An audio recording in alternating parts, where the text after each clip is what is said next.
WhatsApp guys, इस video में मैं आप लोगों को पाइथन प्रोग्रामिंग स्टार्टिंग से लेके एंड तक सिखाऊंगा, गारंटीड। इनफैक्ट इस वीडियो में मैं आप लोगों को वो सारी टेक्निक्स बताऊंगा जिनकी मदद से मैं परफेक्ट, सफल और प्रॉफिटेबल पाइथन प्रोग्रामर बन सका। बिना टाइम को वेस्ट करते हुए मैं यहाँ पर अपना गूगल क्रोम ब्राउजर खोलूंगा और गूगल क्रोम ब्राउजर के अंदर मैं लिखूंगा डाउनलोड पाइथन। मुझे सबसे पहले इस सॉफ्टवेयर को डाउनलोड करना है, इसलिए मैंने ये लिखा। और जैसे कि आप लोग देख रहे हैं, गूगल सर्च ने सारे के सारे रिजल्ट्स को लिस्ट कर दिया है। पहले वाले रिजल्ट में जाऊंगा और यहाँ से मैं, आप लोग यहाँ पर कुछ देख रहे होंगे, सारी की सारी पाइथन की रिलीजेस हैं। मैं लेटेस्ट वर्जन यहाँ पर क्लिक करके जो है डाउनलोड कर लूँगा। और जितनी देर में ये डाउनलोड हो रहा है पाइथन, में चाहूँगा कि आप लोग लाइक करके मुझे नीचे कमेंट में अपना नाम और आप लोग कहाँ से हैं ये बता दें। ऐसा करने से होगा ये कि कोई भी रिसोर्स वगैरह रहेगी इस वीडियो की जो कि मुझे आप लोगों के साथ शेयर करनी पड़ जाए कभी आगे, जैसे कि चीट शीट वगैरह या फिर पाइथन से रिलेटेड मैं कुछ कंटेंट लेकर आ रहा हूँ, तो मैं नीचे कमेंट में आपको रिप्लाई कर दूंगा अगर आप लोगों ने कमेंट करा तो। गाइस, पाइथन के साथ साथ हम visual studio code source code editor का इस्तेमाल करेंगे, जो कि माइक्रोसॉफ्ट की तरफ से एक बहुत ही सफल, सक्सेसफुल, बहुत अच्छा सोर्स कोड एडिटर है। और इसके अंदर इतने सारे फीचर्स हैं और ये मेंटेन करती है माइक्रोसॉफ्ट बहुत अच्छी तरह से। डाउनलोड करते हैं, नाम है इसका विजुअल स्टूडियो कोड। एक नई टैब के अंदर जाऊंगा, लिखूंगा डाउनलोड विजुअल स्टूडियो कोड, और जैसे ही मैं ये लिखूंगा यहाँ पर आप देखो कि पहला रिजल्ट आ गया है मेरे पास विजुअल स्टूडियो कोड का। यहाँ पर मैं क्लिक करूंगा। अब आप लोग मैक में हो सकते हैं, आप लोग लिनक्स में हो सकते हैं, आप लोग किसी भी ऑपरेटिंग सिस्टम में हो सकते हैं, जहाँ पर भी हो आप उसके लिए विजुअल स्टूडियो कोड को डाउनलोड कर लें। और जैसे ये दोनों चीज़ें डाउनलोड हो जाएंगी, मैं सबसे पहले पाइथन को यहाँ पर इंस्टॉल करूँगा। इस इंस्टॉलर पे क्लिक करके इसको खोलूँगा। और एक चीज़ का आप लोग बहुत अच्छी तरह से ध्यान रखना कि ये जो नीचे लिखा हुआ है ना कि add python to path, add pip to path, इस तरह का कुछ भी दिखे आप लोगों को तो आपको इसको चेक कर देना जिस तरह मैं कर रहा हूँ, और आपको नेक्स्ट नेक्स्ट नेक्स्ट नेक्स्ट करते हुए आगे बढ़ना है। एकदम स्ट्रेट फॉरवर्ड प्रोसेस है, थोड़ा सा टाइम लगता है, इसको टाइम दें इंस्टॉल होने तक का। और जैसे ही ये इंस्टॉल हो जाएगा आप लोग इसको फिनिश कर दें, और फिर उसी तरह विजुअल स्टूडियो कोड को भी आप लोग जो है इंस्टॉल कर सकते हैं। सिंपली आप इसको क्लिक करें, यहाँ पर खोलें, और खोलने के बाद स्ट्रेट फॉरवर्ड प्रोसीजर है, सब कुछ डिफ़ॉल्ट रखते हुए नेक्स्ट नेक्स्ट नेक्स्ट नेक्स्ट करते जाएं, करते करते इसको टाइम दें इंस्टॉल होने का, और ये इंस्टॉल हो जाएगा। सॉफ्टवेयर तो इंस्टॉल करना आता ही है हम सबको। गाइस, इस वीडियो के बाद आप लोग रियलाइज़ करेंगे कि जो पाइथन प्रोग्रामिंग लैंग्वेज है ये कितनी आसान और कितनी यूज़ में आने वाली लैंग्वेज है। मैं यहाँ पर आप लोगों को इस तरह से पढ़ाऊंगा पाइथन कि आप लोग मशीन लर्निंग के प्रोग्राम्स लिख सकें, आगे जाकर GUIs बना सकें, और वेबसाइट्स तो बना ही सकें। वो तो मेरा जो है एक बहुत बड़ी प्रायोरिटी रहती है जब भी मैं प्रोग्रामिंग सिखाता हूँ। तो मैं लॉजिक आपको इस तरह ब्रेक डाउन करके सिखाऊंगा। और उसके बाद एक बार आपने अगर इस वीडियो को सही से और कंप्लीट देख लिया, मैं गारंटी दे सकता हूं कि आप लोग पाइथन के बादशाह बन जाओगे।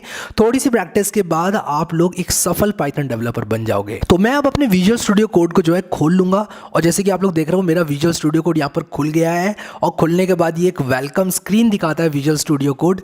मैं उस वेलकम स्क्रीन को अभी बंद कर दूंगा, और उस वेलकम स्क्रीन को बंद करने के बाद हम लोग यहाँ पर एक फोल्डर खोलेंगे, ओपन फोल्डर में क्लिक करके। ये विजुअल स्टूडियो कोड एक बहुत बड़ी कॉम्प्लिकेटेड चीज़ नहीं है, लेकिन आप लोग इसको अगर एक बिगिनर हैं तो सिंपली एक कोड एडिटर के तौर पे लें, जैसे नोटपैड होता है उसी तरह लें। बस इतना समझ लें कि इसमें बहुत सारे और भी फीचर्स हैं जो कि आप आने वाले टाइम में सीखेंगे। तो अभी एक साथ अगर आप 10 चीज़ें सीखने में ध्यान लगाएंगे तो आप लोगों के लिए अच्छा नहीं होगा।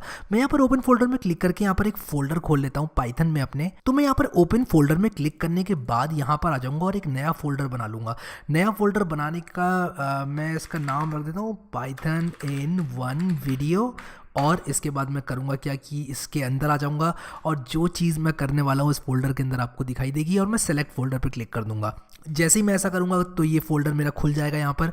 और ये थोड़ा सा कभी कभी टाइम ले लेता है, लेकिन उतना टाइम भी नहीं लेता है।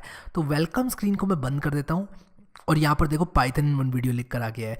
आप यहाँ पर क्लिक करेंगे तो नई फाइल बनेगी, यहाँ क्लिक करेंगे तो नया फोल्डर बनेगा। तो मैं यहाँ क्लिक करके क्लिक करूँगा यहाँ पर, और यहाँ पर एक main.py के नाम से फाइल बना दूंगा। तो py का मतलब है पाइथन फाइल।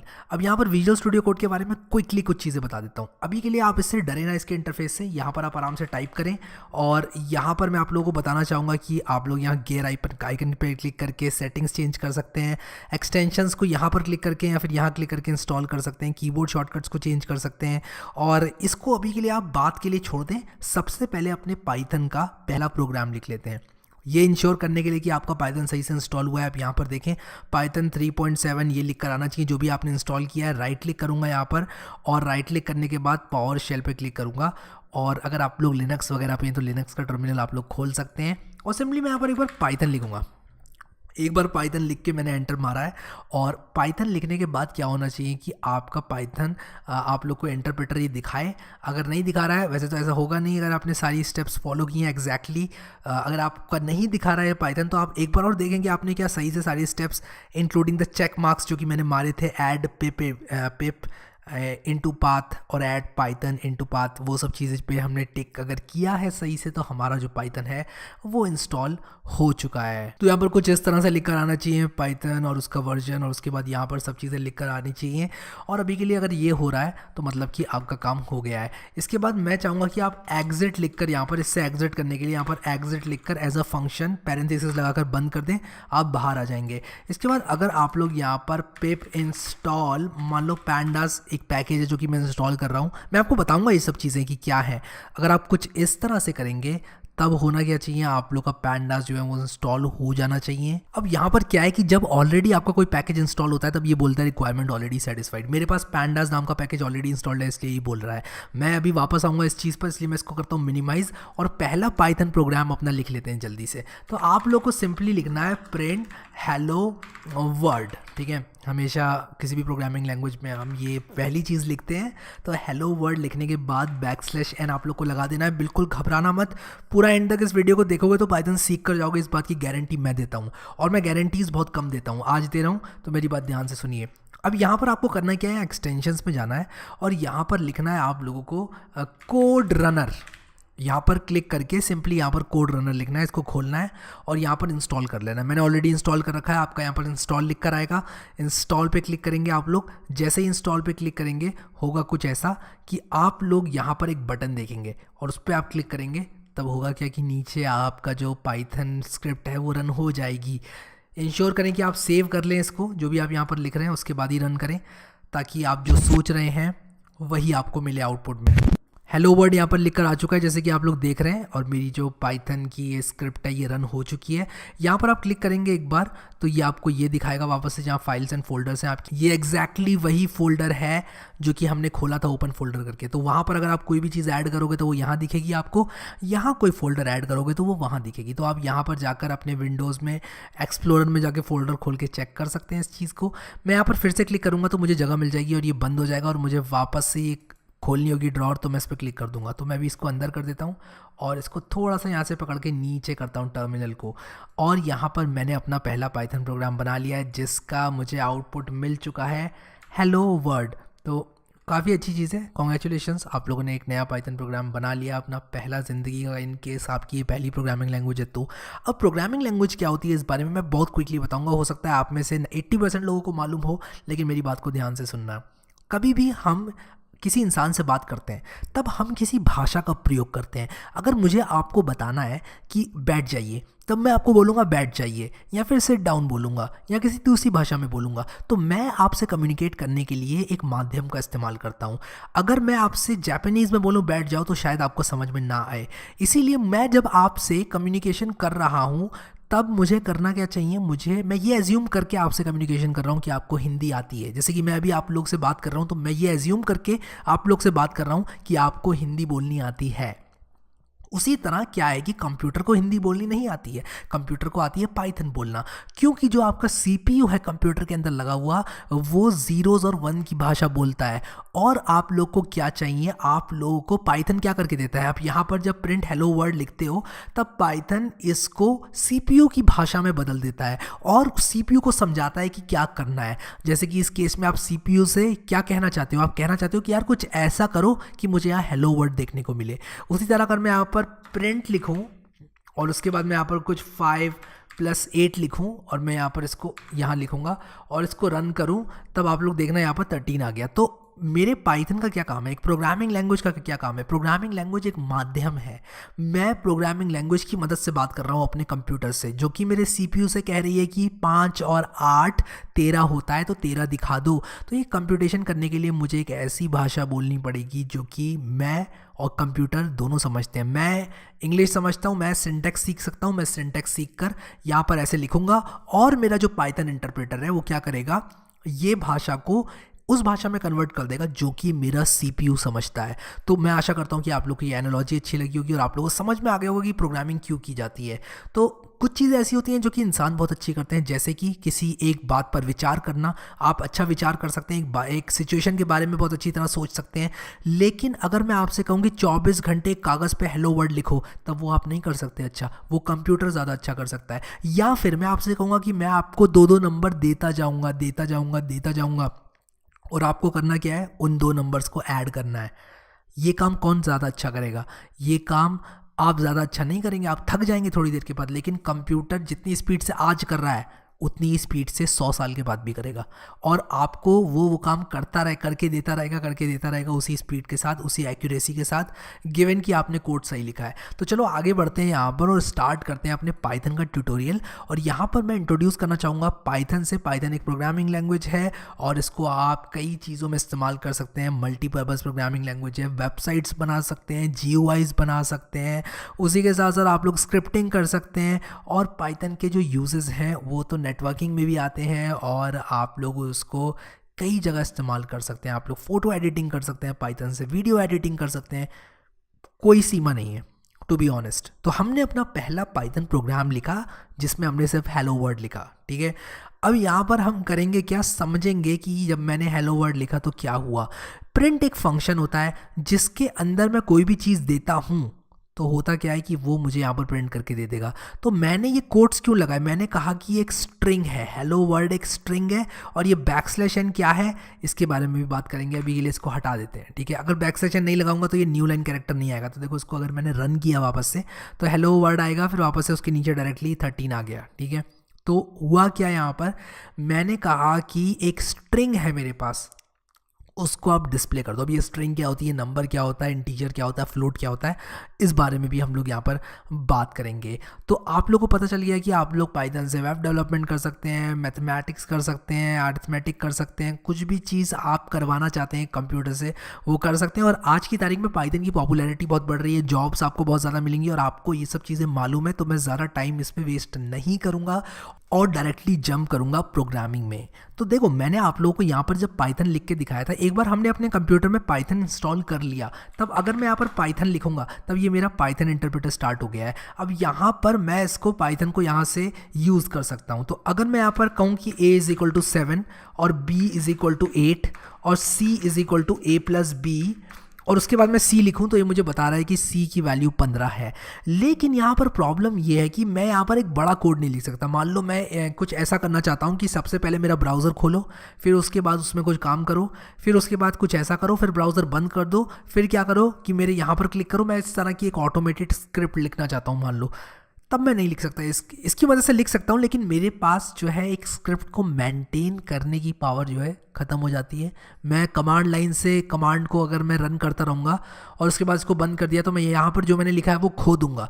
इसीलिए हम एक एडिटर का इस्तेमाल करते हैं और उसमें हम करते क्या है, .py फाइल से उसको सेव करते हैं और उसके बाद उसको पाइथन से रन करते हैं। अब ये कोड रनर एक्सटेंशन सिर्फ आप लोगों की एक मदद करती है इसको रन करने के लिए। मैं यहाँ पर इसको पाइथन main.py करके भी रन कर सकता था। तो ये यहाँ पर आपके विजुअल स्टूडियो कोड में टर्मिनल है और पाइथन main.py लिखकर मैंने ये कहा कि पाइथन main.py नाम की एक स्क्रिप्ट है, उसको चला दो, उसको क्या करो, रन कर दो, और रन करने के बाद जो भी उसके अंदर है उसको एग्जीक्यूट कर दो। तो पाइथन बोलेगा ऑल राइट, मेरे ऊपर सब छोड़ दो, मैं सब देख लूँगा। लेकिन एक बात यहाँ पर बताना चाहूँगा कि ये जो फोल्डर यहाँ पर आपको दिखाई दे रहा है इसके अंदर होनी चाहिए main.py। तो ये चीज़ आप लोग को ध्यान रखनी है। अगर आप इस फोल्डर में नहीं है तब आप लोग cd कमांड का यूज़ करके इस फोल्डर में जा सकते हैं। बट एज्यूमिंग कि आपने वो सब किया है जो मैंने आपको बताया है, सब कुछ आपके लिए ठीक रहेगा, कोई टेंशन आप लोग को नहीं आएगी। तो यहाँ तक मैं आशा करता हूँ सब लोग होंगे। अब एक चीज़ बताना चाहूँगा, आइडल के बारे में बताना चाहूँगा। आइडल पाइथन जब आप इंस्टॉल करते हैं तो उसके साथ आता है IDLE और आप उसमें भी जो है कोड लिख सकते हैं, कोई उसमें कोई इशू वाली बात नहीं है। आइडल, विजुअल स्टूडियो कोड या नोटपैड++, कोई भी चीज़ आप इस्तेमाल कर सकते हैं। सबलाइम, एटम, ये सब टेक्स्ट एडिटर हैं। ये सिंपली करते क्या हैं, ये मदद करेंगे आपकी एक टेक्स्ट फाइल बनाने की। मतलब कि आप .py एक्सटेंशन के साथ एक प्लेन टेक्स्ट फाइल बना रहे हैं। वो काम आप नोटपैड से भी कर सकते हैं, वो काम आप यहाँ आइडल से भी कर सकते हैं, लेकिन क्योंकि विजुअल स्टूडियो कोड जो है वो हमारा माइक्रोसॉफ्ट की तरफ से है और इतने लोगों का भरोसा जुड़ा हुआ है उससे, और इतने सारे लोग जो है उसको इस्तेमाल करते हैं, उस पर भरोसा करते हैं और डेली जो है उसका डेवलपमेंट होता रहता है। अगर आप अपने गूगल पे जाके जल्दी से सर्च करें VS कोड गिटहब, मैं यहाँ पर ज़्यादा टाइम नहीं खाना चाहूँगा, बस मैं आप लोगों को दिखाना चाहता हूँ कि VS कोड की कम्युनिटी बहुत बड़ी है और आप लोग गिटहब पे देखेंगे तो किसी ना कोई चेंज कर रखा होगा थोड़े ही टाइम पहले। तो इसीलिए यहाँ पर हम रिलाई करते हैं। देखो 1 आवर अगो 14 आवर्स अगो किसी ने कुछ किया इस पर, तो इस पर काम चलता रहता है और इसको बेहतर से बेहतर बनाए जा रहे हैं। तो एंड में आपको क्या मिलता है,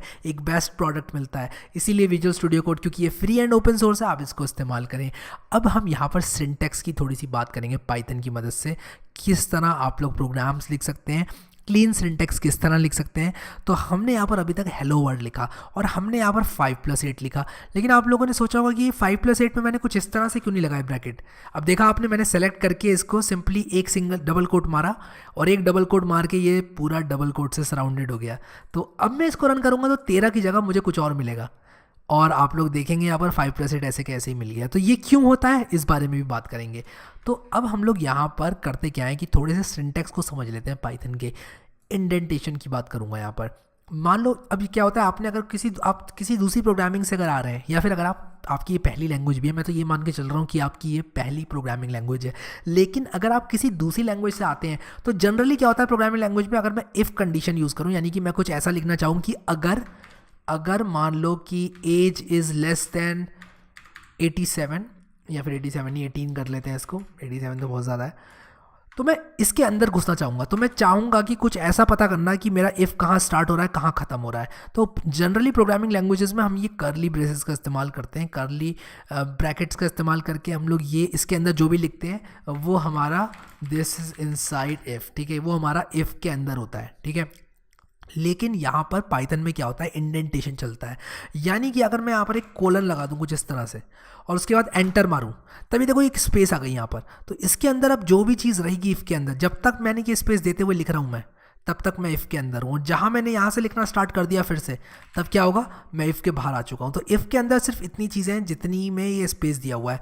अब अगर इफ़ के अंदर मैं एक और इफ़ लिखता हूँ और मैं कुछ इस तरह से लिखता हूँ, तब मैं एक और इफ़ के अंदर आ गया। तो इस तरह से जो है ये यहाँ पर चलता चला जाएगा और ये जो है विड्थ को बढ़ाता जाएगा अगर मैंने बहुत सारे इफ़ स्टेटमेंट लगा दिए अंदर।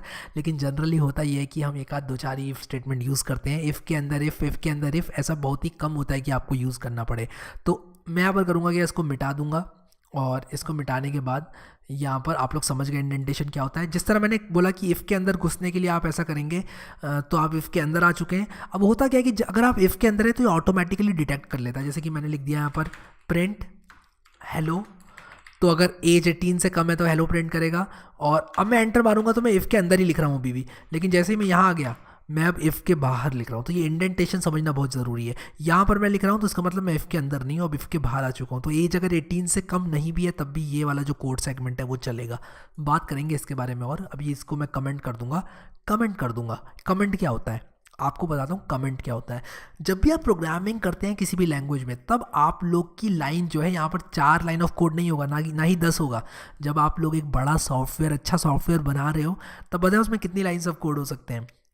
उसकी कोई सीमा ही नहीं है, सच्ची बोल रहा हूँ, उसकी कोई सीमा नहीं है। 2200, 3300, 10,000, डिपेंड करता है कितना बड़ा सॉफ्टवेयर है। और उस तरह के सॉफ्टवेयर को मेंटेन करने के लिए आप लोगों को कितनी मेहनत लग सकती है। अगर आप कमेंट ना लिखें आपके लिए नामुमकिन हो जाएगा ये सोच पाना, ये आप लोगों के लिए पता लगाना कि ये मैंने क्यों लिखा था। इसीलिए हम करते क्या है, कमेंट्स ऐड करते हैं। तो मैं यहाँ पर कुछ ऐसा कमेंट ऐड कर सकता हूँ, मैं ये लिख सकता हूँ, मैं ये लिख सकता हूँ ऐसे पाउंड सिंबल लगा के, दिस इज़ अ कमेंट, ठीक है।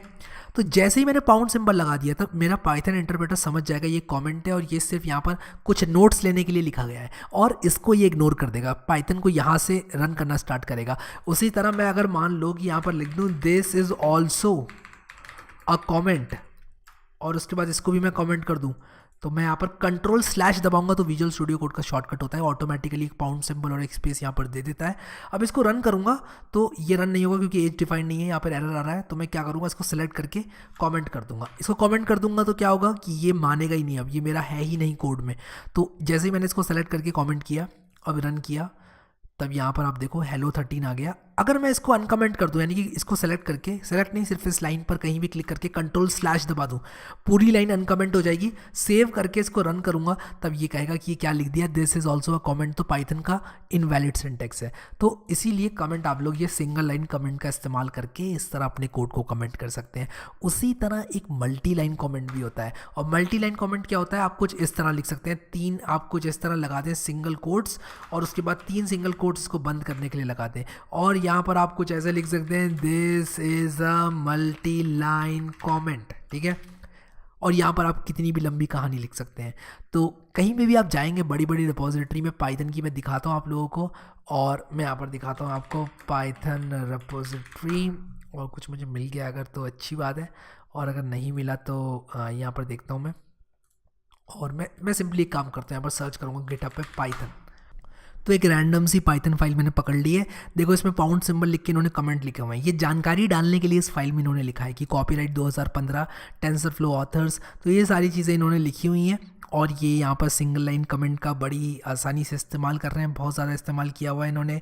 ये सारी की सारी चीज़ें इन्होंने यहाँ पर इम्पोर्ट की हुई हैं, और ये इंपोर्ट बताऊंगा क्या होता है, लेकिन अभी के लिए सिर्फ ये बताना चाहता हूँ कि कमेंट्स को इस तरह इस्तेमाल किया जाता है स्क्रिप्ट में, ताकि आप लोगों को, देखो इन्होंने कहा है these symbols appear because we import the Python package, यानी कि इन्होंने समझाया है कि ये कोड इन्होंने क्यों लिखा। तो ये चीज़ करना बहुत ज़रूरी होती है, क्योंकि अगर ये चीज़ नहीं करी तो बाद में आप वापस आओगे अपने ही कोड में और उसी को नहीं समझ पाओगे। ऐसा होता है, आज की तारीख में हमें लगता है कि हमें सब कुछ मालूम है, लेकिन उसके बाद जब 6-7 महीने बाद हम उसी कोड पे वापस आते हैं, तब हमको दिक्कत होती है अपना ही कोड समझने में। तो वापस आऊँगा विजुअल स्टूडियो कोड में। यहाँ तक सब लोगों को समझ में आ गया होगा। अभी तक मैंने आपको कमेंट्स और इंडेंटेशन बताया है। इसको मैं बंद कर दूंगा, अभी इसको बंद कर सकते हैं आप, और जैसे इस पर क्लिक करेंगे वो वापस आ जाएगा, इसलिए उसके वापस आने की टेंशन आप बिल्कुल मत लेना। अब हम यहाँ पर समझेंगे इम्पोर्ट स्टेटमेंट्स। इम्पोर्ट स्टेटमेंट क्या होते हैं? अब देखो क्या होता है कि पाइथन एक इतनी पावरफुल लैंग्वेज है और इतनी अच्छी लैंग्वेज है कि आप लोग यहाँ पर कोई भी मॉड्यूल इंस्टॉल कर सकते हैं पाइथन में। अब ये मॉड्यूल क्या होता है, मैं आप लोग को बताता हूँ मॉड्यूल क्या होता है। मान लो कि मुझे कोई चीज़ बनानी है, जैसे कि मान लो मुझे मान लो पनीर बटर मसाला बनाना है। अब पनीर बटर मसाला बनाने के लिए मुझे लहसुन और अदरक की ज़रूरत है, लहसुन अदरक पेस्ट की ज़रूरत है मुझे पनीर बटर मसाला बनाने के लिए। अब मान लो किसी ने ऑलरेडी लहसुन अदरक का पेस्ट बना रखा है, तो मेरे लिए ये फिजिबल नहीं है कि मैं लहसुन अदरक को वापस से पीसूँ। जब मुझे ऑलरेडी अवेलेबल है वो लहसुन अदरक, कोई मुझे फ्री में दे रहा है, कह रहा है लहसुन अदरक पेस्ट फ्री में यहाँ से आप ले सकते हैं, ऐसा एज्यूम कर लें आप। और वो जो लहसुन अदरक पेस्ट फ्री में आपको मिलता है, मैं यहाँ पर एग्जिट लिखकर इसको एग्जिट करूँगा अपने पाइथन इंटरप्रेटर को। वो लहसुन अदरक का पेस्ट जो आपको मिलता है फ्री में, उस दुकान का नाम समझ लो है पिप, उसका नाम है पिप। और पिप का मतलब है कि फ्री में आपको यहाँ पर मॉड्यूल्स मिलते हैं। लहसुन अदरक का पेस्ट मिलता है आपको, टोमेटो मिलता है, टोमेटो पेस्ट मिलता है आपको, प्याज का पेस्ट मिलता है। मान लो कि वो चीज़ मिलती है जिसमें ऑलरेडी काम किसी ने करके आपके लिए रखा हुआ है। यहाँ पर कोडिंग में इसी एनालॉजी को लेकर जाऊँ तो होगा क्या कि मान लो आप एक डीप लर्निंग का चैटबॉट बनाना चाहते हो, और आपको उस चैटबॉट बनाने के लिए आपको ज़रूरत पड़ जाती है एक ऐसे कोड की जो कि आप लोगों को स्ट्रिंग में से पर्टिकुलर कैरेक्टर रिमूव करने में मदद करे। तब क्या आप उस फंक्शन को खुद से लिखोगे? नहीं। अगर ऑलरेडी किसी ने वो फंक्शन लिखा हुआ है किसी पैकेज में, तो आप उस पैकेज को इंस्टॉल कर लोगे। तो मैं यहाँ पर करूँगा क्या, लिखूँगा पिप इंस्टॉल ओपनसीवी और डैश पाइथन। और ओपनसीवी पाइथन जो है इमेज प्रोसेसिंग का एक पैकेज है, और मैं बिल्कुल भी एक्सपेक्ट नहीं करता हूँ कि आप जाने उसके बारे में। बस मैं ये कहूँगा कि मैंने एक पैकेज जो है इंस्टॉल कर रहा हूँ अपने कंप्यूटर में नया, और वो देखो डाउनलोड कर रहा है एक फ़ाइल मेरे लिए। कहाँ से कर रहा है? इंटरनेट से डाउनलोड कर रहा है फ्री में मुझे डाउनलोड करके। ये मुझे क्या करेगा, ओपनसीवी पैकेज जो है, जो कि किसी ने लिखा हुआ है ऑलरेडी इमेज प्रोसेसिंग करने के लिए। उसमें क्या क्या चीज़ें होती हैं, उसमें कई चीज़ें होती हैं। आपकी इमेज आप एडिट कर सकते हैं, इमेज का साइज़ चेंज कर सकते हैं, इमेज को ब्लैक एंड वाइट बना सकते हैं। उस तरह की ऑसम चीज़ें आपके लिए किसी ने ऑलरेडी लिख कर रखी हुई हैं, और उसको कोई मेंटेन भी कर रहा है। और आपको करना क्या है, सिंपली पिप से उसको इंस्टॉल कर लेना। एक बार आपने पिप इंस्टॉल ओपनसीवी पाइथन पाइथन कर लिया, तब होगा क्या कि पाइथन इंस्टॉल, ओपनसीवी इंस्टॉल हो चुका है। अब एक बार इंस्टॉल करने के बाद आप यहाँ पर क्या कर सकते हैं, यहाँ पर लिख सकते हैं इंपोर्ट CV2। अब होता क्या है कि ओपनसीवी को CV2 नाम से इंपोर्ट किया जाता है।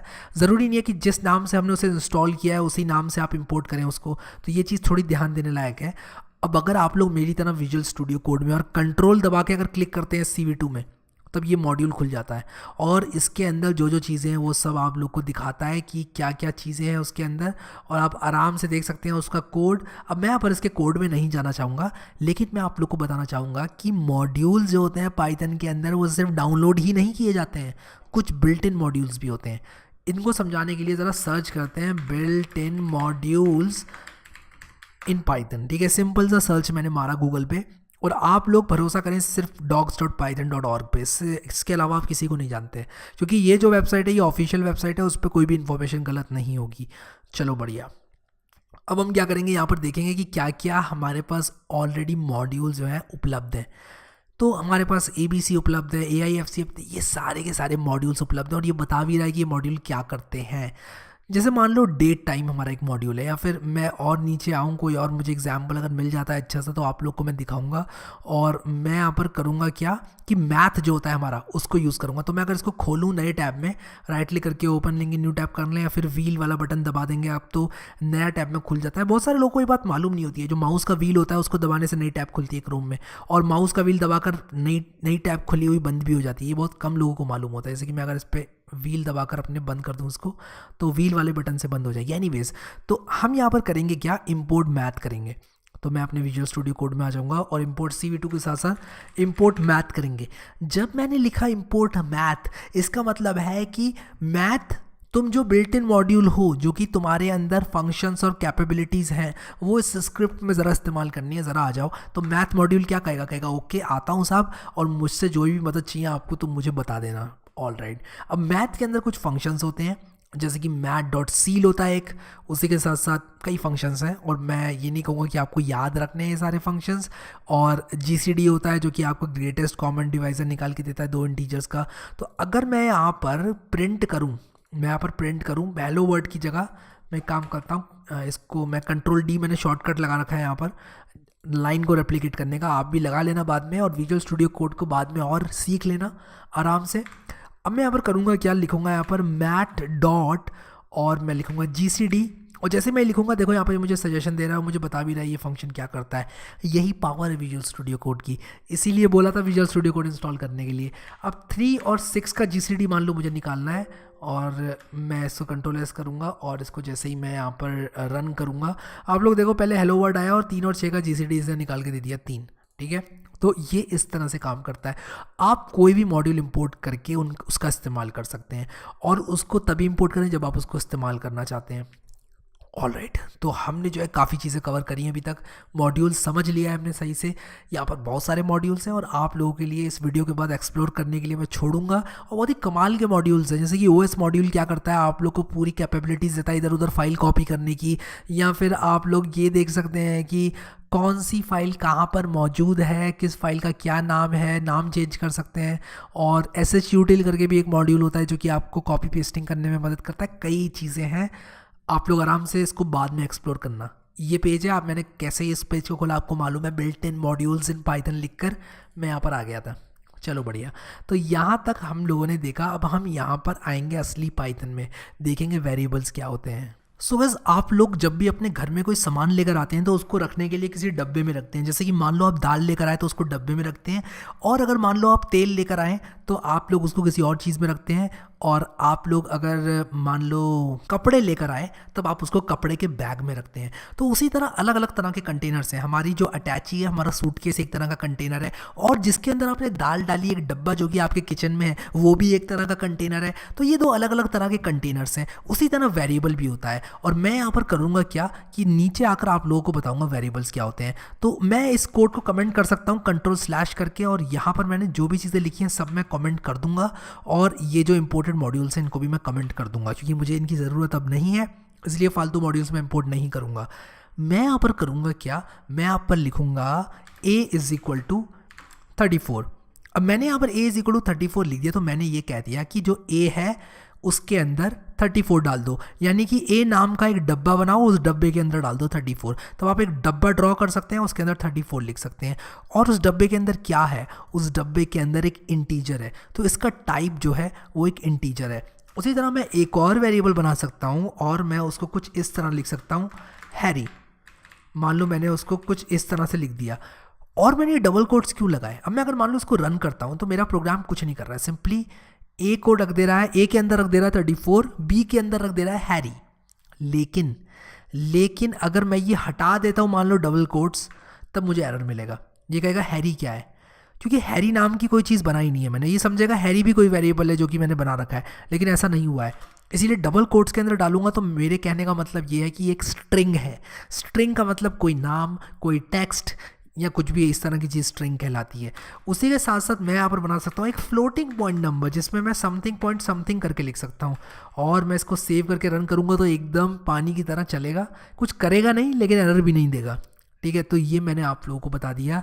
3 तरह के डेटा टाइप्स बताए, एक इंटीजर बताया, एक स्ट्रिंग बताई, और मैंने यहाँ पर आप लोगों को एक फ्लोट बताया। अभी के लिए इन 3 को मद्देनज़र रखते हुए आप लोग बस कुछ ऐसा समझिए कि इन 3 तरह के डेटा टाइप से आपका काम हो जाएगा। तो हमने ए को 34 असाइन कर दी, बी को हैरी असाइन कर दिया जो कि एक स्ट्रिंग है। देखो हैरी:str ये मेरा विजुअल स्टूडियो कोड बता रहा है जब मैं इस पर एरो लेकर जा रहा हूँ, और मैं 34 पे लेके जाऊँगा तो ये इंट बता रहा है देखो, और इस वाले पे लेके जाऊँगा तो फ्लोट बता रहा है। तो इस पर एरो ले जाकर, अपने तीर को ले जाकर किसी भी चीज़ पर विजुअल स्टूडियो कोड काफ़ी अच्छी तरह आपको बता देता है।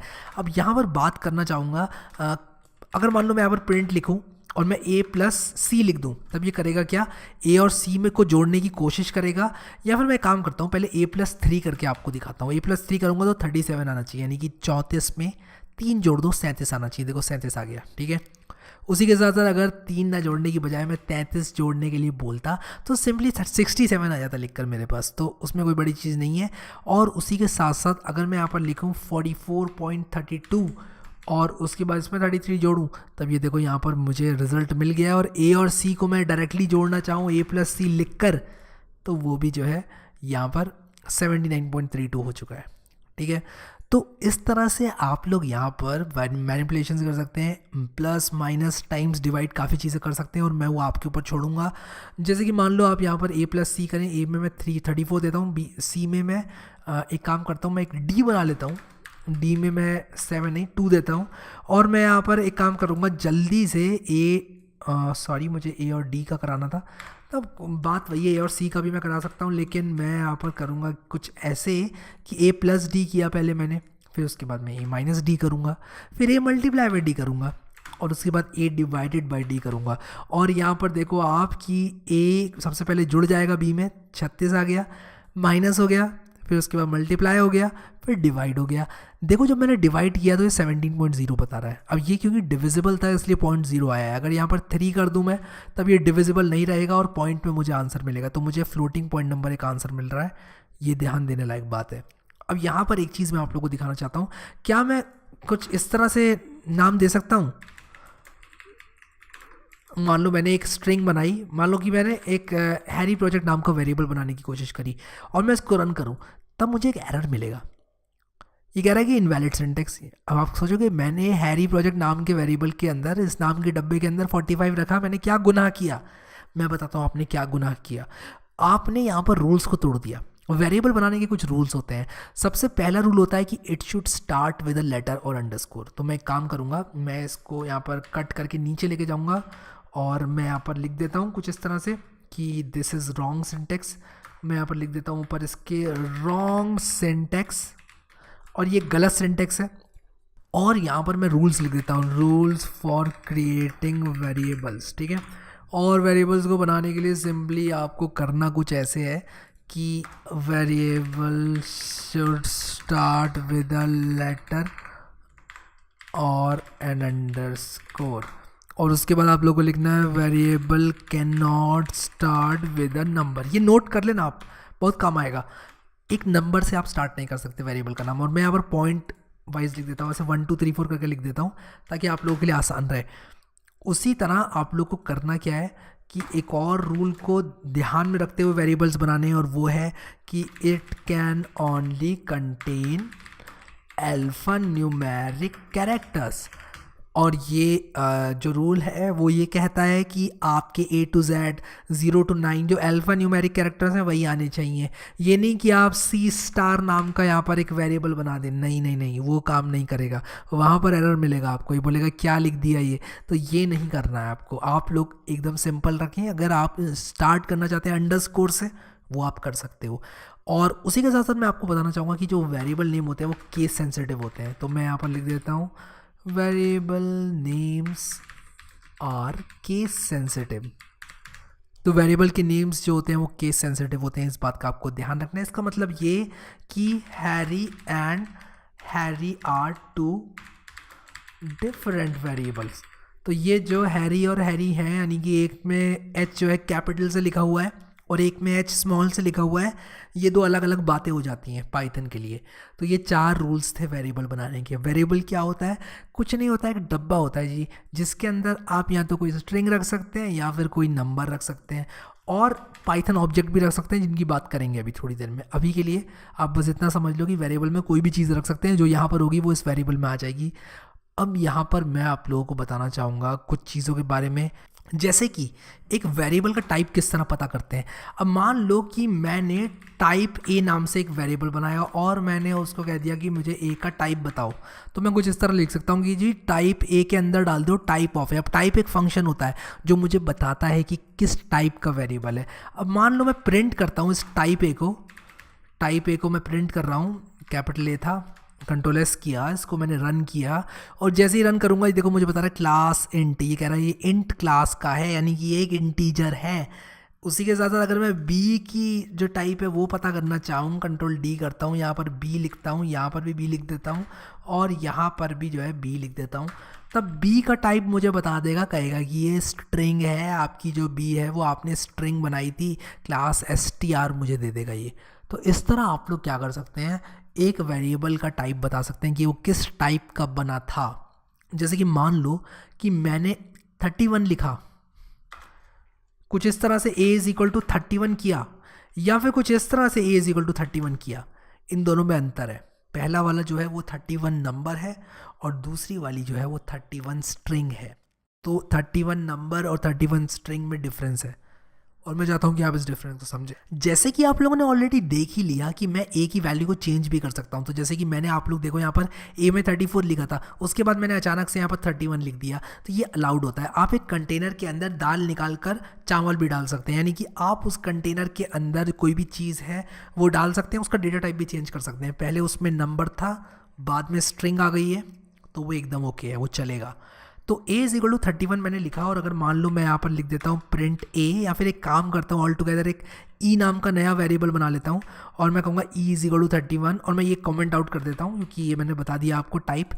कंट्रोल एस करूँगा और इसको रन करूँगा। आप लोग देखो ऊपर भी कुछ प्रिंट स्टेटमेंट्स हैं, इनको भी हटा देते हैं। तो मैं, आप लोग करना क्या है, मैं हटा क्यों नहीं रहा हूँ, कमेंट क्यों कर रहा हूँ, इसलिए कर रहा हूँ क्योंकि मुझे कोड आपको देना होगा बाद में। मैं चाहता हूँ कि आप लोग इस कोड को लेकर इसको अनकमेंट करके देख लेना और आराम से समझ लेना कि मैंने यहाँ पर किस तरह क्या क्या चीज़ रन करी है। पूरा कोड मैं आपको दे दूँगा, डिस्क्रिप्शन में मिल जाएगी फाइल। अब यहाँ पर मैं करूँगा क्या कि ई इज इक्वल टू 31 लिख के मैंने प्रिंट ई किया है, तब क्या प्रिंट होगा मेरे पास, 31 प्रिंट होगा। चलो ठीक है, अगर मैंने ऐसे 31 लिखा होता तब भी मेरे पास वही प्रिंट होता 31। अब दोनों में यहाँ पर डिफरेंस है, पहला वाला 31 एक स्ट्रिंग था, लेकिन दूसरा वाला 31 एक इंटीजर है, एक नंबर है। तो इन दोनों में डिफरेंस है। कल अगर आप e+2 करें, इस केस में अगर आपने यहाँ पर, अगर अभी यहाँ पर आप e+2 कर दें, तब तो आपको ये 33 प्रिंट करके दे देगा बड़े प्यार से। लेकिन अगर ये एक स्ट्रिंग होती, यानी कि मैं कुछ इस तरह लिखता है इसको, और अब मैं रन करूँ इसको, तब आप देखो यहाँ पर एरर दे रहा है। ये कह रहा है कि आप इंटीजर में स्ट्रिंग कैसे ऐड कर सकते हो, ये गलत बात है। तो इस तरह आप लोग जो है e इज इक्वल टू 31 अगर लिखा हुआ है मैंने और e+2 प्रिंट करूँ तो नहीं कर पाएंगे। इसीलिए आप चेक कर सकते हो टाइप की मदद से। तो अगर आप प्रिंट करोगे और उसके बाद आप टाइप लिखोगे और ई लिखोगे और आप कुछ इस तरह से यहाँ पर लिखोगे, तो ये देखो क्लास इंट मुझे बता दे रहा है। जहाँ मैंने इसको स्ट्रिंग कर दिया, ये मुझे क्लास str बताएगा। और उसके बाद आप ये पता कर सकते हो कि क्या ये अलाउ करना चाहिए आपको या नहीं करना चाहिए। तो आप इफ़ एल्स की मदद से कर सकते हो, जिस पे मैं अभी आने वाला हूँ, तो टेंशन मत लेना बिल्कुल भी, वो सब चीज़ें आप लोग को बताऊँगा। तो वेरिएबल आप लोग को समझ में आ गया क्या होता है। एक कंटेनर होता है उसके अंदर इंटीजर रख सकते हो आप, उसके अंदर स्ट्रिंग रख सकते हो, उसके अंदर आप एक फ्लोटिंग पॉइंट नंबर रख सकते हो, और उसको आप बार बार ओवरराइड भी कर सकते हो। जैसे कि ई में पहले 31 था तो मैं ई में जो है 3.14 भी रख सकता हूँ। ये एकदम अलाउड है, मुझे कोई नहीं रोक सकता ये करने से। तो इस तरह से अगर मैं कर दूँ मान लो, तो 3.14 टाइप मुझे इस बार क्या बताएगा, फ्लोट बताएगा, क्योंकि ये एक डेसिमल वाला नंबर है और उसका टाइप फ्लोट होता है पाइथन के अंदर। ऑल राइट, तो आप लोग को जो वेरिएबल है ये समझ में आ गए होंगे। वेरिएबल्स को पूरे इस कोर्स में, इस क्रैश कोर्स में मैं आप लोगों को बताऊंगा, यूज़ करूंगा वेरिएबल्स को, क्योंकि वेरिएबल्स एक ऐसी चीज़ है जो कि हमेशा यूज़ होने वाली है। यहाँ पर हम आगे बढ़ेंगे और यहाँ पर हम देखेंगे कास्टिंग के बारे में, टाइप कास्टिंग के बारे में। और टाइप कास्टिंग क्या होती है, एक तरह की चीज़ को दूसरी चीज़ में कन्वर्ट करने के लिए। अभी मैंने क्या बोल दिया, ऑलराइट। तो मैंने 3.14 यहाँ पर एक फ्लोट बनाया हुआ है। पहले मैंने e=31 लिखा था और उसके बाद मैंने 3.14 किया। तो मैं काम करता हूँ, इसको कमेंट कर देता हूँ। कमेंट जहाँ मैं करता हूँ वो चीज़ फिर रन नहीं होगी। कमेंट का मतलब क्या है कि इस चीज़ को मानो मत, ऐसा मान लो कि ये था ही नहीं, ये सिर्फ मेरे लिए नोट्स है, मैंने नोट्स ले रखे हैं, आप इसमें मत देखो। ऐसा मतलब है, हम पाइथन इंटरप्रेटर से कहते हैं कि तुम इग्नोर करो इसको, ये मैं अपने लिए लिख रहा हूँ। तुम जो है जिसको मैंने कमेंट नहीं करा है उसको देखकर एग्जीक्यूट करो, ठीक है, बढ़िया। अब ई में मैंने 31 दिया हुआ है। मान लो कि मैं e+2 करना चाहता हूँ, मैं जिद पर उतर चुका हूँ कि e+2 करूँ, तो मैं इसको रन करूँगा तो ऑब्वियसली एरर मिलेगा। वो बोलेगा समझने की कोशिश करो, ई एक स्ट्रिंग है और आप उसमें 2 नहीं जोड़ सकते। जिस तरह आप हैरी में 2 नहीं जोड़ सकते, उसी तरह आप इस स्ट्रिंग में 2 नहीं जोड़ सकते, सिर्फ 2 नंबर को जोड़ सकते हो। लेकिन आप कहेंगे कि लेकिन पाइथन 31 जो है वो एक नंबर भी तो है। पाइथन बोलेगा समझने की कोशिश करो, ये डबल कोट्स लगे हुए, ये स्ट्रिंग है। तब आप लोग क्या कहोगे, पाइथन को कुछ ऐसे बोल दोगे, आप कहोगे ई को बना दो इंटीजर में कन्वर्ट कर दो अगर ये स्ट्रिंग है तो, और अगर इंटीजर है तो कोई दिक्कत ही नहीं है। तो आप इसको इंटीजर बना दो अगर बना सकते हो तो ऐसा करने से होगा क्या कि अब मैं रन करूंगा तो एरर गायब हो जाएगा। देखो इसने इंटीजर बना दिया, तो पाइथन कहेगा चलो ठीक है, तुम जिद पर उतर ही आए हो तो 31 का इंटीजर बना देता हूँ, और उसे कहते हैं टाइप कास्टिंग। तो आपने इंट फंक्शन के तौर पर इस्तेमाल करके ई में बोल दिया आपने इंट 31, और यहाँ पर मैंने इंट 31 नंबर ही लिख दिया, यानी कि 31 तो इंटीजर था ही था। और इंटीजर को इंटीजर में कन्वर्ट करने का क्या मतलब है, अगर मैं यहाँ पर इसी तरह ई लिख दूँ, सॉरी डब्ल्यू नहीं ई लिख दूँ, तो क्या होगा कि ई के अंदर डाल दो ई को इंटीजर बनाकर। एक बार और, ई सबसे पहले क्या करो, ई को इंटीजर में कन्वर्ट करो। अगर ई ऑलरेडी इंटीजर है तब तो कोई दिक्कत ही नहीं है, लेकिन अगर ई इंटीजर नहीं है तो उसको पहले इंटीजर में कन्वर्ट करो। इंटीजर में कन्वर्ट करो, ज़रूरी नहीं है कि हर स्ट्रिंग इंटीजर में कन्वर्ट हो। अब यहाँ पर मैंने कर दिया 31 को इंटीजर में कन्वर्ट। अब मैं रन करूँ इसको मान लो, तो ये क्या करेगा, इस बार मुझे टाइप इंट दिखाएगा और 33 प्रिंट हो जाएगा। लेकिन अगर यहाँ 31 टी लिख दूँ मैं, तब तो ये इंटीजर में कन्वर्ट नहीं हो सकता, ये तो नंबर है ही नहीं। तब देखो क्या होगा, तब यहाँ पर दिक्कत आ जाएगी, ये बोलेगा कि आपने क्या दे दिया मुझे, इसको मैं कैसे बनाऊँ इंटीजर में, 31 टी तो नंबर था ही नहीं, ये एक स्ट्रिंग है और ये इंटीजर में कन्वर्ट नहीं हो सकती। तो इसे कहते हैं टाइप कास्टिंग। अब जिस तरह आपने इंट ई लिखा उसी तरह आप लोग क्या कर सकते हैं, फ्लोट में भी कन्वर्ट कर सकते हैं। और अब आप लोग अगर फ्लोट में कन्वर्ट करोगे तब ये क्या होगा, फ्लोटिंग पॉइंट नंबर में कन्वर्ट होकर आपको रिजल्ट भी फ्लोटिंग पॉइंट ही देगा। तो इस तरह आप लोग एक इंटीजर को स्ट्रिंग में, स्ट्रिंग को इंटीजर में, फ्लोटिंग पॉइंट को स्ट्रिंग में कन्वर्ट कर सकते हो। तो आपको मैं एक और चीज़ बताता हूँ, यहाँ पर सिर्फ करने के लिए बता रहा हूँ, स्ट्रिंग में भी कन्वर्ट कर सकते हो आप वापस से इसको। और उसी तरह आप लोग क्या कर सकते हो, str के साथ साथ ये इंट फंक्शन का भी इस्तेमाल कर सकते हो। तो अगर आपने कुछ इस तरह 34 लिख दिया तो ये इंटीजर में कन्वर्ट हो जाएगा, अगर आपने इस तरह इसको कोई इंटीजर दे दिया तो वो स्ट्रिंग में कन्वर्ट हो जाएगा, और ई को तो हमने फ्लोट में किया ये कन्वर्ट। तो इसको मैं कमेंट आउट कर देता हूँ यहाँ पर, क्योंकि इसे समझाने के लिए आप लोग को दिखाया था, और मैं चाहता हूँ कि आप लोग इसको रन करें, str को, इंट को, फ्लोट को अपने अपने कंप्यूटर में, और इसको समझने की कोशिश करें कि किस तरह काम करती हैं चीज़ें। सो ये थी हमारी टाइप कास्टिंग। और टाइप कास्टिंग आशा करता हूँ एकदम क्लियर हो गई होगी आपको। एक बार आप टाइप चेंज कर देते हैं किसी वेरिएबल का, तब आप उसको प्रिंट करेंगे उसके टाइप को, तब क्या होगा, वो टाइप आपको चेंज हुआ हुआ मिलेगा। तो ये मैं आप लोगों को एक क्विज के तौर पे क्विकली एक क्वेश्चन देना चाहूँगा, और है ये क्वेश्चन कि आपको इंटीजर, स्ट्रिंग और फ्लोट, इन तीनों डेटा टाइप की एक एक वेरिएबल बनाने हैं। और उसके बाद आपको करना क्या है कि जो इंटीजर आपने बनाया उसको फ्लोट में कन्वर्ट करके और उसको स्ट्रिंग में कन्वर्ट करके आपको प्रिंट करना है। जो स्ट्रिंग आपने बनाई उसको फ्लोट में कन्वर्ट करके और इंट में कन्वर्ट करके आपको प्रिंट करना है, और जो इंटीजर बनाया आपने उसको स्ट्रिंग में और फ्लोट में कन्वर्ट करना है इन फंक्शन का इस्तेमाल करके। तो मैं चाहता हूँ कि आप कमेंट करें अपने आंसर को, और देखता हूँ कितने लोग सीरियसली इस वीडियो को देख रहे हैं जो कि कमेंट करेंगे आंसर। और नीचे आप लोग कमेंट करेंगे आंसर तो मैं सबको एक एक दिल दूंगा और मैं देखूंगा आपने क्या कोड लिखा है। तो आपको अगर ये लंबी लग रही है एक्सरसाइज तो सिंपली एक स्ट्रिंग बना के उसको इंट और फ्लोट में कन्वर्ट करके मुझे नीचे कमेंट करके बता दें। तो ये थी हमारी टाइप कास्टिंग। आशा करता हूँ सबको क्लियर हो गई होगी, और थोड़ी सी प्रैक्टिस करोगे तो और क्लियर हो जाएगी।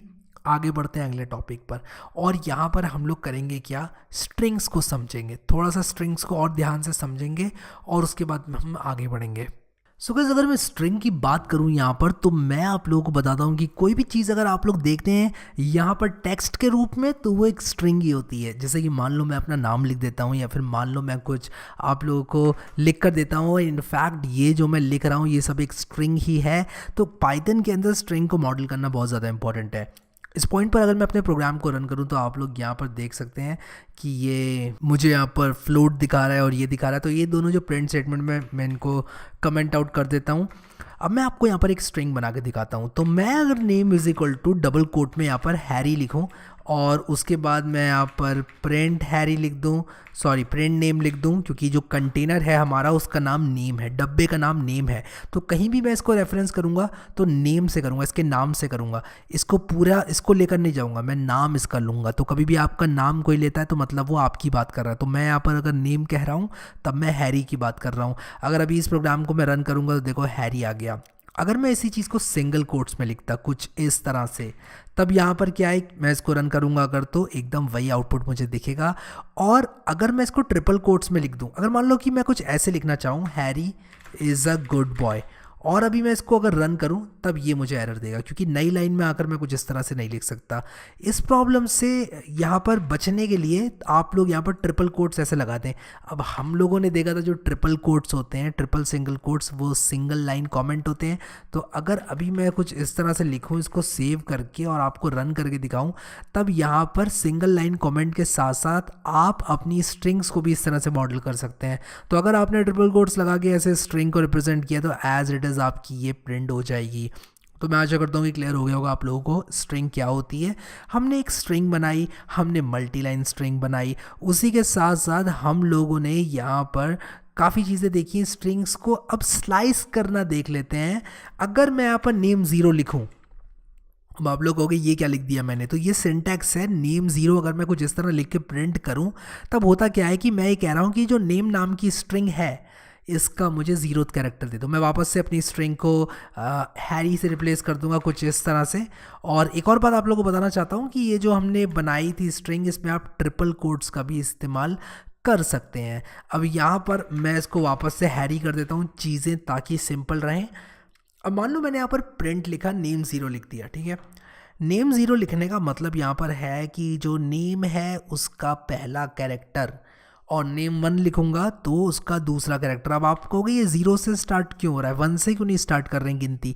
तो प्रोग्रामिंग में गिनती ज़ीरो से स्टार्ट होती है most of the programming languages में, और पाइथन उन प्रोग्रामिंग लैंग्वेजेस में से एक है जिसमें गिनती ज़ीरो से स्टार्ट होती है। तो यहाँ पर हम गिनती को ज़ीरो से ही स्टार्ट करेंगे। अब यहाँ पर अगर मैं वन लिख देता हूँ और इसको सेव करके अगर रन करूँ, तब आप लोग यहाँ पर देखो कि मुझे ए मिल रहा है। ए क्यों मिल रहा है, क्योंकि गिनती ज़ीरो से स्टार्ट होती है, 0 1 2 3 4। 5 लिखूंगा तो एरर मिलेगा, ये कहेगा 5 तो है ही नहीं। तो यहाँ पर देखो कह रहा है string index out of range. तो इंडेक्स आउट ऑफ रेंज का मतलब कि आपने एक बड़ा नंबर दे दिया और वो मेरे पास है नहीं। इसी तरह मैं कुछ इस तरह से स्लाइसिंग कर सकता हूँ 2, और फिर उसके बाद यहाँ पर मैं 4 लिख सकता हूँ।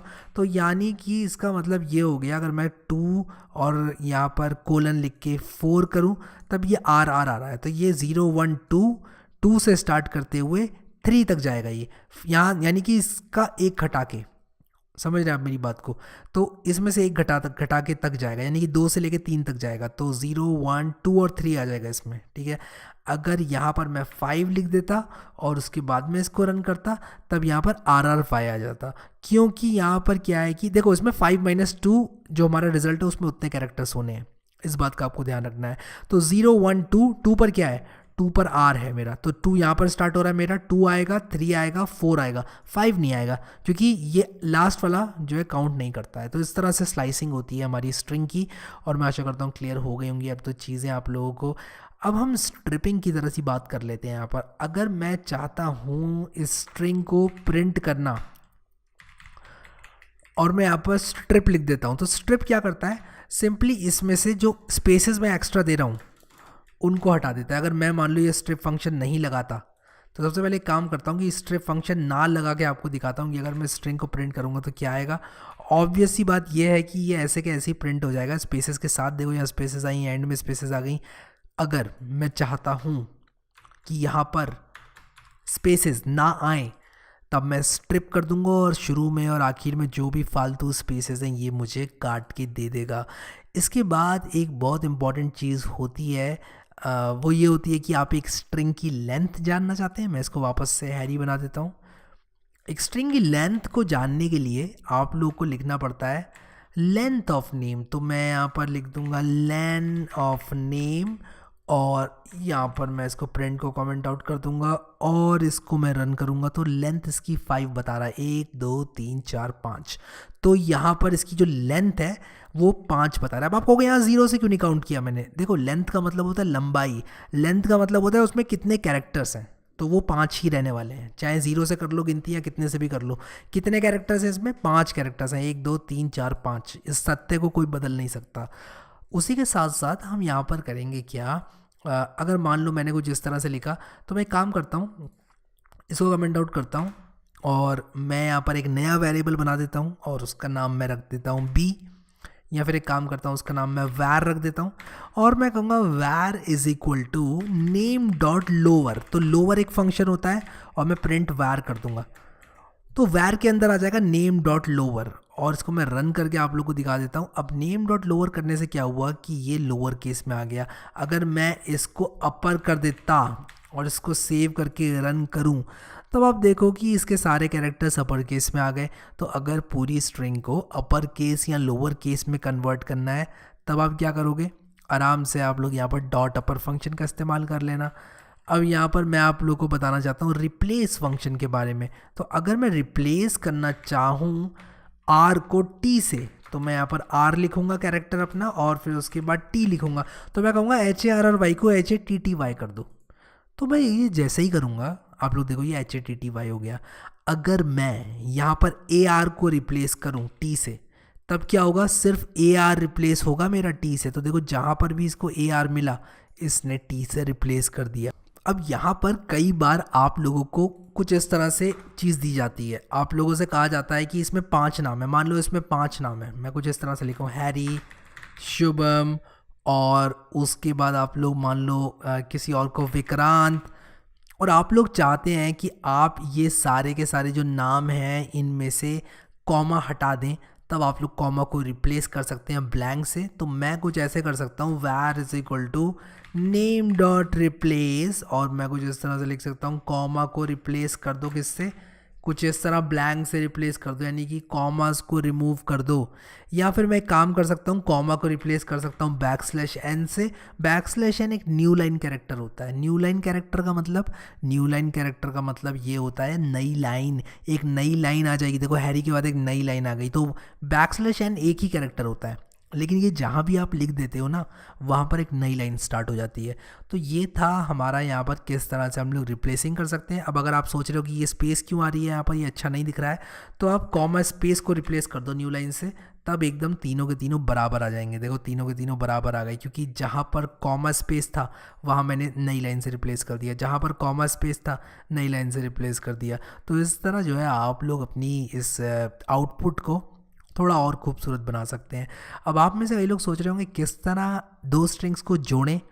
मान लो मेरे पास एक स्ट्रिंग है, मैं यहाँ पर एक stri बनाता हूँ, मैं लिखूँगा stri इज इक्वल टू, मैं एक काम करता हूँ इसको यहाँ लिखता हूँ, मैं इसको कमेंट आउट कर देता हूँ। इनफैक्ट मैं stri लिखूँगा और मैं यहाँ पर लिखूँगा दिस इज़ अ, और उसके बाद मैं यहाँ पर stri2 लिखूँगा और मैं कहूँगा दिस इज़ नॉट अ, मान लेते हैं इस चीज़ को, ठीक है, दिस इज़ नॉट अ, कुछ इस तरह से मैंने यहाँ पर लिख दिया। तो अब होगा क्या, अब यहाँ पर मैं अगर प्रिंट करके लिख दूँ stri प्लस stri2, तब ये दोनों स्ट्रिंग्स कॉन्कैटिनेट हो जाएंगी, एक दूसरे में जुड़ जाएंगी, जैसे कि आप यहाँ पर देख सकते हो। और अगर मैं यहाँ पर कुछ इस तरह से लिखूँ दिस इज़ अ, और यहाँ पर नेम इज इक्वल टू मैं हैरी लिख दूँ, और मान लो मैं चाहता हूँ कि दिस इज़ अ नेम को लेना, तो मैं यहाँ पर नेम लिख दूँगा, और यहाँ पर इन दोनों स्ट्रिंग्स को जोड़कर मेरा पाइथन इंटरप्रेटर मुझे दिखा देगा दिस इज़ अ हैरी। लेकिन कई बार ऐसा होता है कि आप एक टेम्पलेट बनाना चाहते हो। मान लो मैं एक टेम्पलेट बनाना चाहता हूँ कुछ इस तरह की, this is a Harry and he is a good Harry. मान लो मैं इस तरह की टेम्पलेट बनाना चाहता हूँ, तो मैं वो टेम्पलेट कैसे बनाऊँगा, तो वो मैं आप लोगों को यहाँ पर बता देता हूँ। मान लो टेम्पलेट इज़ इक्वल टू मैं कुछ इस तरह से लिखूँ दिस इज़ अ, और फिर मैं कुछ इस तरह से यहाँ पर लिख दूंगा, और मैं उसके बाद लिख दूंगा and he is a good boy named. मान लो मैं चाहता हूँ कि यहाँ पर और यहाँ पर कुछ आ जाए, तो मैं क्या कर सकता हूँ, इसको लिख सकता हूँ डॉट फॉर्मेट करके। अब आप लोग सोच रहे होंगे कि ये इतना मैं क्या कर रहा हूँ, मैं आपको दिखाता हूँ। मैं यहाँ पर नेम लिख दूँ अगर, और यहाँ पर मैं लिख दूँ name1 name2 बना लेते हैं, दो वेरिएबल। मैं इसको समझाता हूँ आपको फिर से, अगर नहीं आया होगा समझ में तो मैं फिर से समझाता हूँ। मान लो कि मैंने कुछ इस तरह से लिखा नेम, और यहाँ पर मैंने लिख दिया name2 name1 name2, सेव किया मैंने, और यहाँ पर देखो ये और ये दो प्लेस होल्डर्स थे, और ये करली ब्रेसेस, ये सिंटैक्स है स्ट्रिंग का। मैंने डॉट फॉर्मेट करके इसको क्या किया, इस तरह से मैंने बना दिया, ठीक है। अब मैं प्रिंट करता हूँ आपके सामने टेम्प को, और मैं इसको रन करके आपको दिखाता हूँ। देखो यहाँ पर आ गया, पहले वाले में हैरी आ गया, यानी कि name1 आ गया, दूसरे वाले में रोहन आ गया। तो इस तरह से आप लोग क्या कर सकते हैं, यहाँ पर इस तरह के प्लेस होल्डर्स लगा के बाद में डॉट फॉर्मेट करके जो भी वेरिएबल आप रिप्लेस करना चाहते हैं वो कर सकते हैं। इसको ध्यान से देख के आप नोट डाउन कर लीजिए कहीं पर, अगर आप लोग को समझ में नहीं आ रहा है तो, क्योंकि ये थोड़ा सा जो सिंटैक्स है ना इसका, ये आपको समझना ही पड़ेगा। ये थोड़ा सा जो है, इसको मैं रटना तो नहीं कहूँगा, लेकिन कहूँगा थोड़ा सा आपको दिमाग के ऊपर इसको रखना पड़ेगा। और अगर आप अपनी एक नोटबुक में सारी की सारी सिंटैक्स को लिख रहे हैं जो आपको लगता है कि आप भूल सकते हैं, तो उससे अच्छी कोई बात नहीं हो सकती। तो अब यहाँ पर एक सवाल उठता है कि अगर मैं रोहन को पहले और हैरी को बाद में लाना चाहूँ तब क्या करूँगा। तो आप क्या करें कि यहाँ पर देखो बाय डिफ़ॉल्ट यहाँ पर 0 होता है, यहाँ पर 1 होता है, ठीक है। और मैं इसको रन करूँगा तो ये वही आउटपुट देगा। देखो ये वही आउटपुट दे रहा है, this is a Harry and he is a good boy named Rohan, ठीक है। अब अगर मैं अदला बदली करना चाहता हूँ तब मैं यहाँ पर 1 कर दूंगा, यहाँ पर 0 कर दूंगा, और देखना कि अब सेव करके रन करूँगा तो यहाँ पर दिस इज़ अ रोहन आ गया और he is a good boy named Harry आ गया। तो इस तरह से अदला बदली आप कर सकते हो। अगर आपके पास 5-6 यहाँ पर प्लेस होल्डर्स हैं तब आप 0 1 2 3 करके उनको जो है अदला बदली करके जो चीज़ आप पहले देखना चाहते हो उसको पहले ला सकते हो। तो ये सारे काम जो है आप यहाँ पर कर सकते हो। तो ये था हमारा डॉट फॉर्मेट, और उसी के साथ साथ यहाँ पर एक एफ स्ट्रिंग होती है। अब इसी चीज़ का जो इस्तेमाल था पाइथन कम्युनिटी ने सोचा कि बहुत ज़्यादा हो रहा है, तो उन्होंने कहा कि क्यों ना इसको कुछ इस तरह से लिख दिया जाए, एक एफ़ हम यहाँ पर लगा दें और कुछ इस तरह लगा दें, और यहाँ पर सीधे वेरिएबल का ही नाम डाल देते हैं ना, क्योंकि यहाँ पर 0 1 2 3 4 लिख के यहाँ से देखना पड़ रहा है नंबर।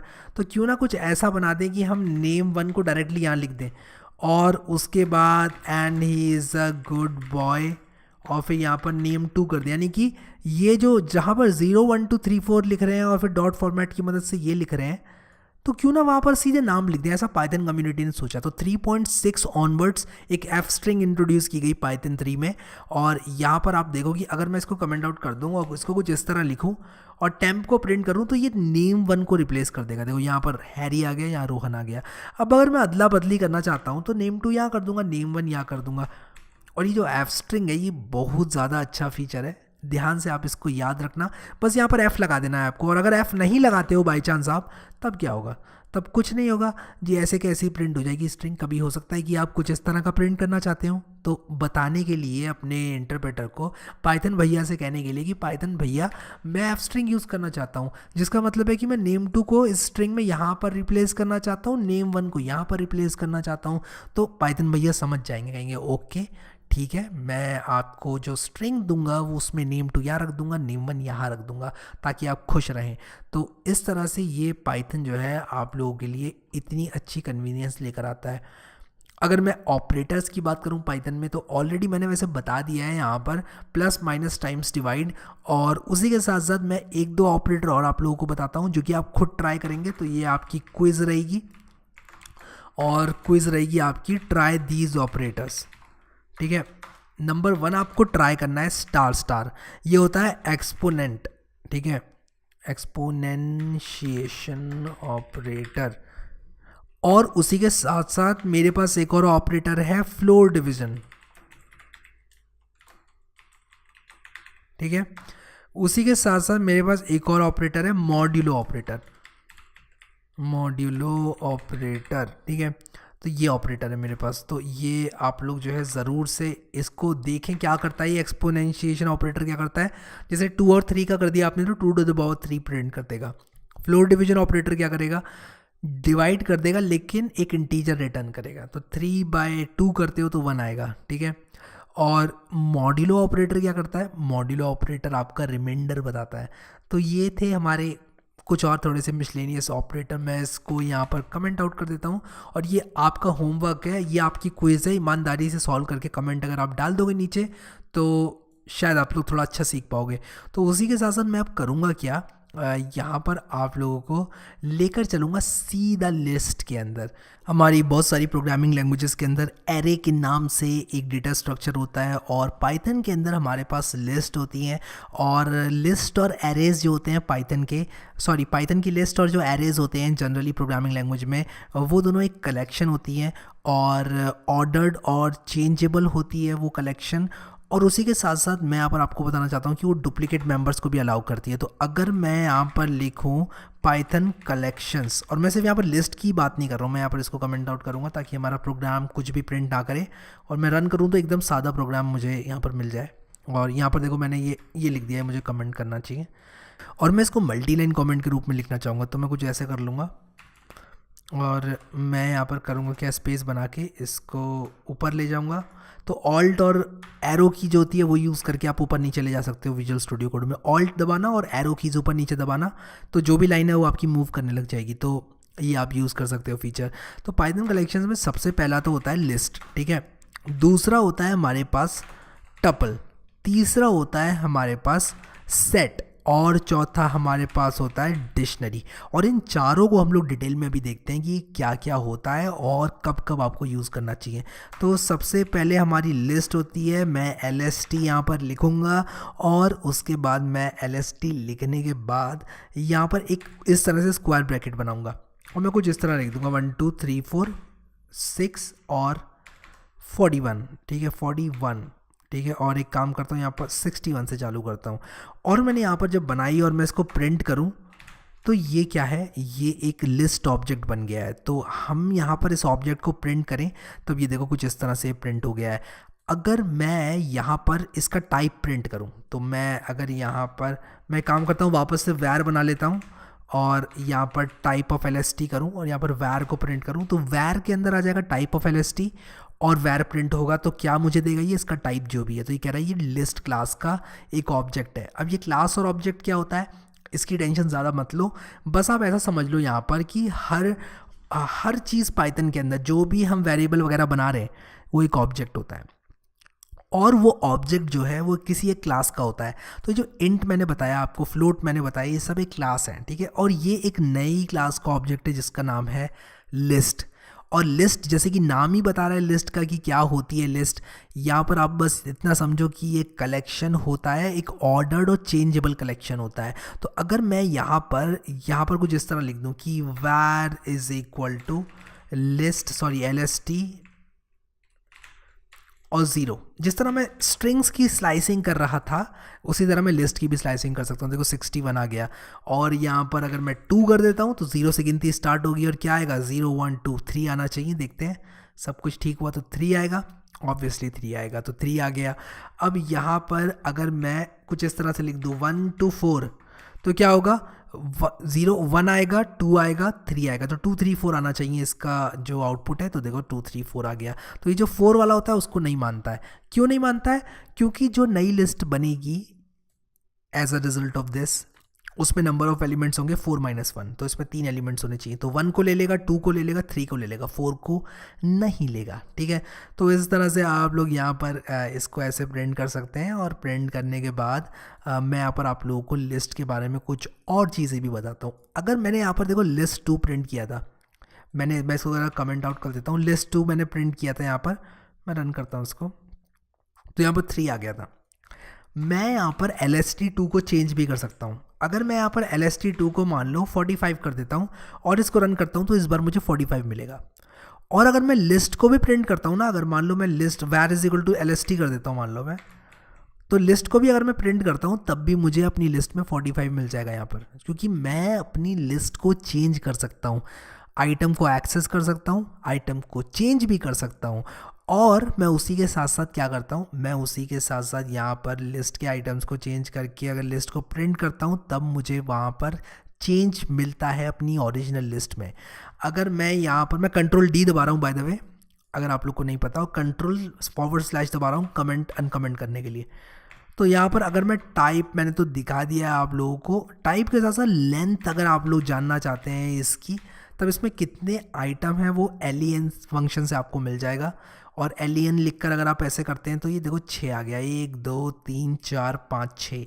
तो इसमें 6 आइटम होने की वजह से ये मुझे 6 यहाँ पर दिखा रहा है।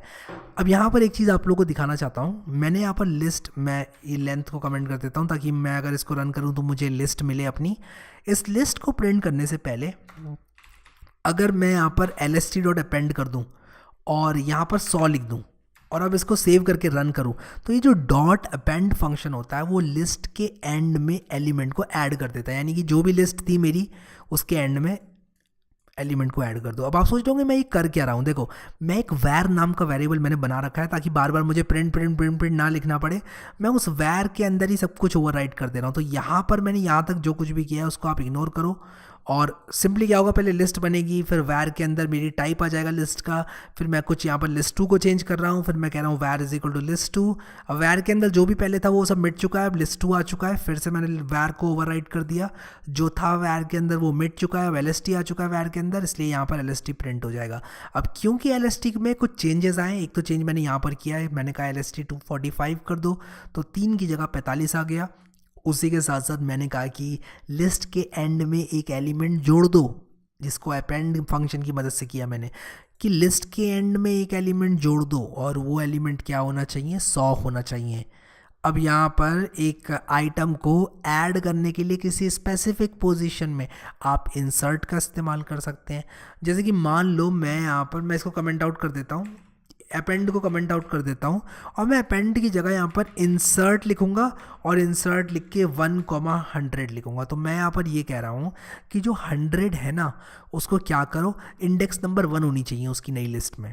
तो जो नई लिस्ट बनेगी उसमें आप चेंज कुछ ऐसा करो कि 1 इंडेक्स पर मुझे 100 मिले। तो ये देखो वो कहेगा पाइथन ठीक है जी, अब जो आपकी 1 इंडेक्स पे होगा वो 100 होगा, यानी कि मुझे यहाँ पर डालना है तभी आपकी 1 इंडेक्स पर 100 आएगा। तो 0 1 पे 100 होना चाहिए, इसलिए उसने कुछ इस तरह से मुझे लिस्ट बनाकर दे दी। ये था हमारा किस तरह इंसर्ट करते हैं।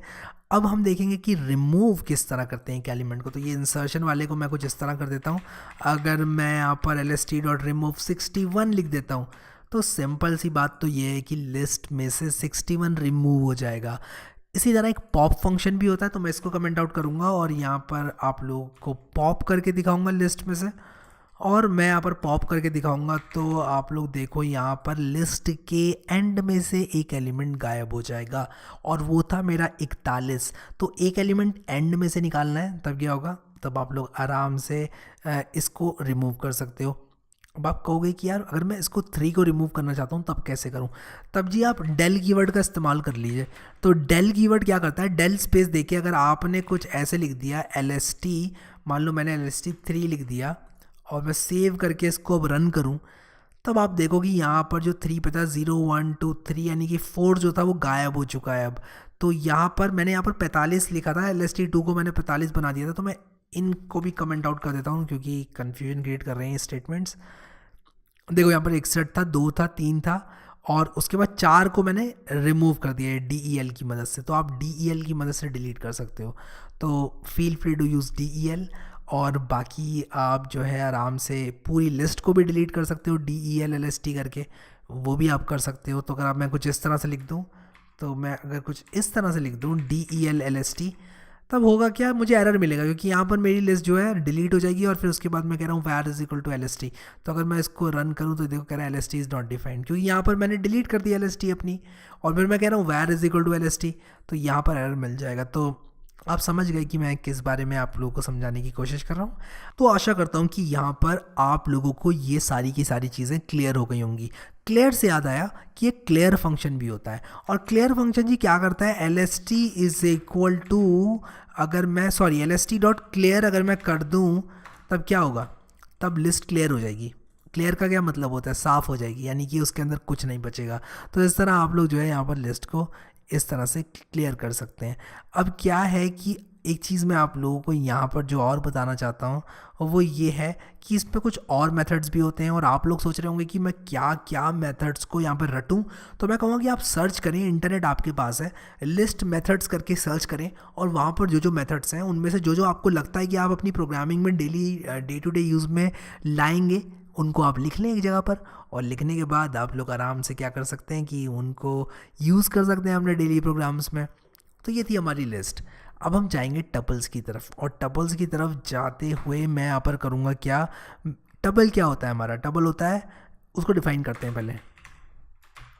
तो यहाँ पर ये तो मेरी लिस्ट थी, मैं यहाँ पर लिख देता हूँ, लिस्ट थी ये मेरी, ठीक है। अब टपल जो मैंने आपको बताया था, पाइथन में कलेक्शंस होती हैं, लिस्ट होती है, टपल होता है, सेट होता है, डिक्शनरी होती है। टपल की बात कर लेते हैं कि टपल क्या चीज़ है। तो यहाँ पर टपल क्या होता है कि डिफरेंस ये होता है टपल और लिस्ट में कि टपल के आइटम्स को आप चेंज नहीं कर सकते। तो अगर मैं यहाँ पर a इज़ इक्वल टू ये ऐसे लिख दूँ, मैंने लिस्ट में ये बनाया था स्क्वायर ब्रैकेट, और यहाँ पर मैं क्या बनाऊँगा, मैं यहाँ पर पैरेंथेसिस बनाऊँगा। और अगर मैं यहाँ पर मान लो लिख देता हूँ हैरी, और उसके बाद लिख देता हूँ यहाँ पर शुभ, और उसके बाद यहाँ पर रोहन, और इनके नाम भी कैप्स में कर ही देते हैं जब रोहन का नाम कैपिटल में लिखा है।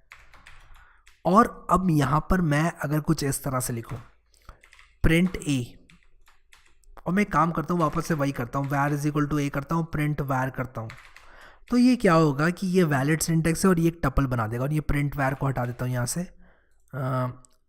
तो ये यहाँ पर एक टपल बन गया है। तो अगर मैं यहाँ पर var is equal to type of a कर दूँ और उसके बाद इसको रन करूँ, तब क्या होगा, क्लास टपल बता रहा है मुझे, कह रहा है कि आपने एक टपल बना दिया। अब यहाँ पर रोचक बात ये है कि अगर मैं कुछ a0 इज इक्वल टू यहाँ पर कुछ इस तरह लिखूँ, मान लो विक्रांत, तब ये कहेगा कि भाई ये अलाउड नहीं है, ये टपल है और इसको चेंज नहीं किया जा सकता। तो आप टपल की वैल्यूज़ को डायरेक्टली इस तरह से चेंज नहीं कर सकते। अब यहाँ पर आप लोग क्या कर सकते हैं, टपल की लेंथ, और जो मैंने आप लोगों को लिस्ट के लिए बताया था, मोस्टली सारी चीज़ें अप्लाई होती हैं। बस ये है कि टपल जो होता है अनचेंजेबल होता है, ये इसका जो प्राइमरी यूजेज है वो होता है। अब यहाँ पर आप लोग इसमें फंक्शंस जो है टपल के उनको सर्च करें, और सर्च करने के बाद आप लोग उनको रन करके देखें। ये आपकी क्विज़ है और क्विज़ के तौर पे आप इसको करें। अब यहाँ पर a0 is equal to Vikrant जो मैंने यहाँ पर लिखा है, देखो मेरा विजुअल स्टूडियो कोड ही बता दे रहा है कि आप ऐसा नहीं कर सकते, ठीक है। इसको कमेंट आउट कर देता हूँ और यहाँ पर मैं लिख देता हूँ कैन नॉट डू दिस, यानी कि ये गलत है, आप ऐसा नहीं कर सकते, ठीक है। अब यहाँ पर आगे बढ़ते हैं, और आगे बढ़ेंगे टपल के बाद मैं आप लोगों को सेट्स के बारे में बताना चाहता हूँ। बाय द वे एक चीज़ मैं आप लोगों को बताना चाहूँगा कि आप टाइप कास्टिंग कर सकते हैं। अगर मैं यहाँ पर var इज इक्वल टू मैं यहाँ पर var is equal to list of not var, मैं अगर a is equal to list of a कर दूँ, यानी कि मैं कहूँ जो भी मेरी a है उसको लिस्ट ऑफ ए बना दो, यानी कि ए को लिस्ट बना दो, तो मैं इस तरह से इसको लिस्ट में कन्वर्ट कर सकता हूँ। देखो अब ये लिस्ट बन चुकी है, और अब मैं ऐसा कर सकता हूँ, अब मैं a0 is equal to Vikrant कर सकता हूँ, क्योंकि ये अब एक लिस्ट बन चुकी है। इसी तरह आप एक लिस्ट का टपल जैसे आपने बनाया, उसी तरह आप एक टपल की लिस्ट भी बना सकते हैं। तो कहीं पर भी आप इसमें चेंजेस इस तरह के ला सकते हैं, लेकिन जनरली यूज़ ही किया जाता है टपल का तब जब आप लोग चेंज नहीं करना चाहेंगे अपने एलिमेंट्स को। तो आशा करता हूँ ये चीज़ क्लियर हो गई होगी। तो मैं ये कमेंट करता हूँ, यहाँ पर प्रिंट var को कमेंट आउट कर देता हूँ। आगे बढ़ता हूँ सेट की तरफ, तो यहाँ पर सेट लिखूँगा और यहाँ पर ऊपर जाऊँगा, देखो यहाँ पर लिखा है मैंने लिस्ट, फिर टपल, फिर सेट। अब सेट क्या होता है, हमने सबने पढ़ा है, अगर आप लोगों ने 10th-12th में पढ़ा है, set is a collection of well defined objects. तो यहाँ पर भी कुछ उसी तरह से होता है। तो यहाँ पर होता क्या है कि अगर आपने एलिमेंट्स को रिपीट कर दिया, तो मैं यहाँ पर मान लो मैंने लिखा S1 इज़ इक्वल टू, और मान लो मैंने यहाँ पर नंबर डालता जा रहा हूँ, तो आप लोग देखो मैंने 2 को कई बार रिपीट किया है यहाँ पर, ठीक है। और यहाँ पर भी कोई नंबर इंसर्ट कर देता हूँ, और अगर मैं इस सेट को कुछ इस तरह से प्रिंट करूँ, और पुराने प्रिंट स्टेटमेंट्स मैंने सारे हटा दिए हैं, चेक कर लेता हूँ। हाँ, मैंने सारे हटा दिए हैं। इसको मैंने रन किया तो ये देखो एक बार आ रहा है, एक नंबर सिर्फ एक बार आ रहा है। तो कभी भी आपको कुछ इस तरह से करना है कि आप एलिमेंट्स को रिपीट नहीं करना चाहते हैं, तब आप सेट का इस्तेमाल कर सकते हैं। अब यहाँ पर आप क्या कर सकते हैं, एलिमेंट्स को ऐड कर सकते हैं सेट के अंदर। आप क्या कर सकते हैं, और भी चीज़ें कर सकते हैं, कहीं आप अपडेट कर सकते हैं। एक आइटम से ज़्यादा अगर आप लोगों को डालना है तो मैं आप लोग को बताता हूँ किस तरह से ये काम किया जाता है। अगर मैं लिखूँ यहाँ पर S1.add और एक बड़ा नंबर डालूँ जो कि था ही नहीं इसमें, 4444, तो देखो यहाँ पर क्या लिखा हुआ है अभी, और रन करूँगा तो चेंज हो जाएगा ये। और चेंज ये किस में हो जाएगा, देखो यहाँ पर एक एलिमेंट और ऐड हो गया है। अगर मैं एक एलिमेंट की जगह इसमें बहुत सारे एलिमेंट्स ऐड करूँ कुछ इस तरह से,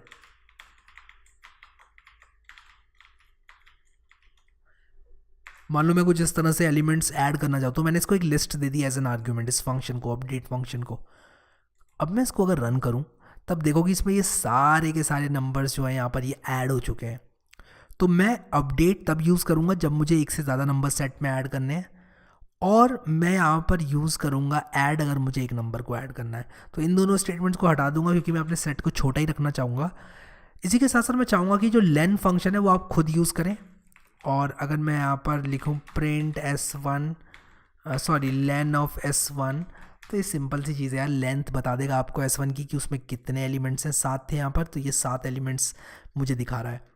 उसी के साथ साथ अगर आपको रिमूव करना है तो आप रिमूव यूज़ कर सकते हो। तो आप कुछ ऐसे कर सकते हो S1.remove1, और ये करने से जो 1 है वो रिमूव हो जाएगा सिंपली। अब यहाँ पर मैंने रिमूव लिखा तो मैंने इसको एक ऐसा नंबर दिया जो कि सेट में था। मान लो मैं इसको एक ऐसा नंबर दे दूँ जो सेट में नहीं था, अब मैं रन करूँगा तो मुझे एरर मिलने वाला है, कहेगा कि ये तो था ही नहीं सेट में। तो कह रहा देखो की एरर 1666। तो अगर मैं चाहता हूँ कि इस तरह का एरर मुझे ना देखने को मिले तो मैं रिमूव की जगह डिस्कार्ड को यूज़ करूँगा। और डिस्कार्ड को यूज़ करने से क्या होगा कि मैं यहाँ पर आराम से बिना एरर के जी पाऊँगा, मुझे एरर नहीं थ्रो कर रहा है। तो कह रहा है कि चलो ठीक है, डिस्कार्ड का मतलब है कि जी अगर है सेट में तो रिमूव कर दो, नहीं तो है नहीं तो क्या कर सकते हैं फिर। और रिमूव का मतलब है अगर है तो रिमूव कर दो, नहीं है तो एरर थ्रो करो। रिमूव थोड़ा स्ट्रिक्ट होता है, तो इस तरह से आप लोग इस चीज़ को याद कर सकते हैं। उसी तरह आप यहाँ पर सेट में डॉट पॉप फंक्शन यूज़ कर सकते हैं। तो मैं यहाँ पर लिख देता हूँ डॉट पॉप आप यूज़ कर सकते हैं, डॉट क्लियर यूज़ कर सकते हैं, जैसे कि मैंने लिस्ट में बताया था आप लोगों को। तो मैं बार बार इस चीज़ को नहीं बता रहा हूँ। उसी तरह आप डेल यूज़ कर सकते हैं, डेल कीवर्ड। और उसी तरह आप लोग यहाँ पर काफ़ी चीज़ें यूज़ कर सकते हैं जो कि मैं आप लोगों को कहूँगा आप खुद सर्च करें। जैसे कि सेट में इंटरसेक्शन होता है, यूनियन होता है, और ये चीज़ दोनों चीज़ें मैं चाहूँगा कि आप खुद सर्च करें इंटरनेट पे और देखें किस तरह यूनियन और इंटरसेक्शन निकाल सकते हैं सेट्स का। तो मैं यहाँ पर लिख देता हूँ कि लाइक लिस्ट ये, और यहाँ पर एंड भी लिख देता हूँ, एंड इंटरसेक्शन यूनियन, ये भी आप यूज़ कर सकते हैं, ठीक है। तो मैं यहाँ पर लिख देता हूँ, और आप लोग इस वीडियो के कॉन्टेक्स्ट को याद रखना कि मैंने यहाँ पर कुछ इस तरह से लिखा था। अब जहाँ जहाँ प्रिंट स्टेटमेंट्स हैं वो मैं यहाँ से हटा देता हूँ। तो हमारा सेट जो है वो कवर हो चुका है। अब हम आएंगे डिक्शनरी के अंदर, और डिक्शनरी को देखेंगे क्या है। अब डिक्शनरी की वैल्यू पेयर्स होती हैं, ठीक है। अगर मान लो मैं यहाँ पर, अब जैसे कि आपकी जो डिक्शनरी होती है स्कूल वाली, Hindi to English, English to Hindi वाली डिक्शनरी होती है, उसका क्या मुद्दा होता है, उसका मुद्दा होता है एक वर्ड होगा, उसकी मीनिंग होगी, और आप उसको लुकअप कर सकते हो। बिल्कुल उसी तरह यहाँ पर भी होता है। अगर हैरी डिक्ट नाम से एक डिक्शनरी बना दूँ, और मैं कुछ इस तरह से लिखूँ नेम, और मैं कुछ इस तरह से लिखूँ हैरी, और उसके बाद मैं यहाँ पर कुछ इस तरह से लिख सकता हूँ, मान लो मैं यहाँ पर लिख रहा हूँ क्लास, मैं कुछ भी यहाँ पर लिख रहा हूँ, और यहाँ पर क्लास मैं लिख देता हूँ क्लास 4th, और फिर उसके बाद मैं यहाँ पर लिख देता हूँ मार्क्स। अब ज़रूरी नहीं है कि ये स्ट्रिंग ही रहे सब, मार्क्स मैं कुछ इस तरह भी लिख सकता हूँ। तो 34.34 आए, जस्ट पास हुआ 100 में से। और उसी के साथ साथ मैं यहाँ पर कुछ भी लिख सकता हूँ और चीज़ें। तो मैं यहाँ पर लिख देता हूँ कि आवर्स इन स्कूल, और मैं यहाँ पर लिख देता हूँ 6, और ये मेरी डिक्शनरी बन चुकी है। अब मैं अगर यहाँ पर इसको प्रिंट करूँ डिक्शनरी को,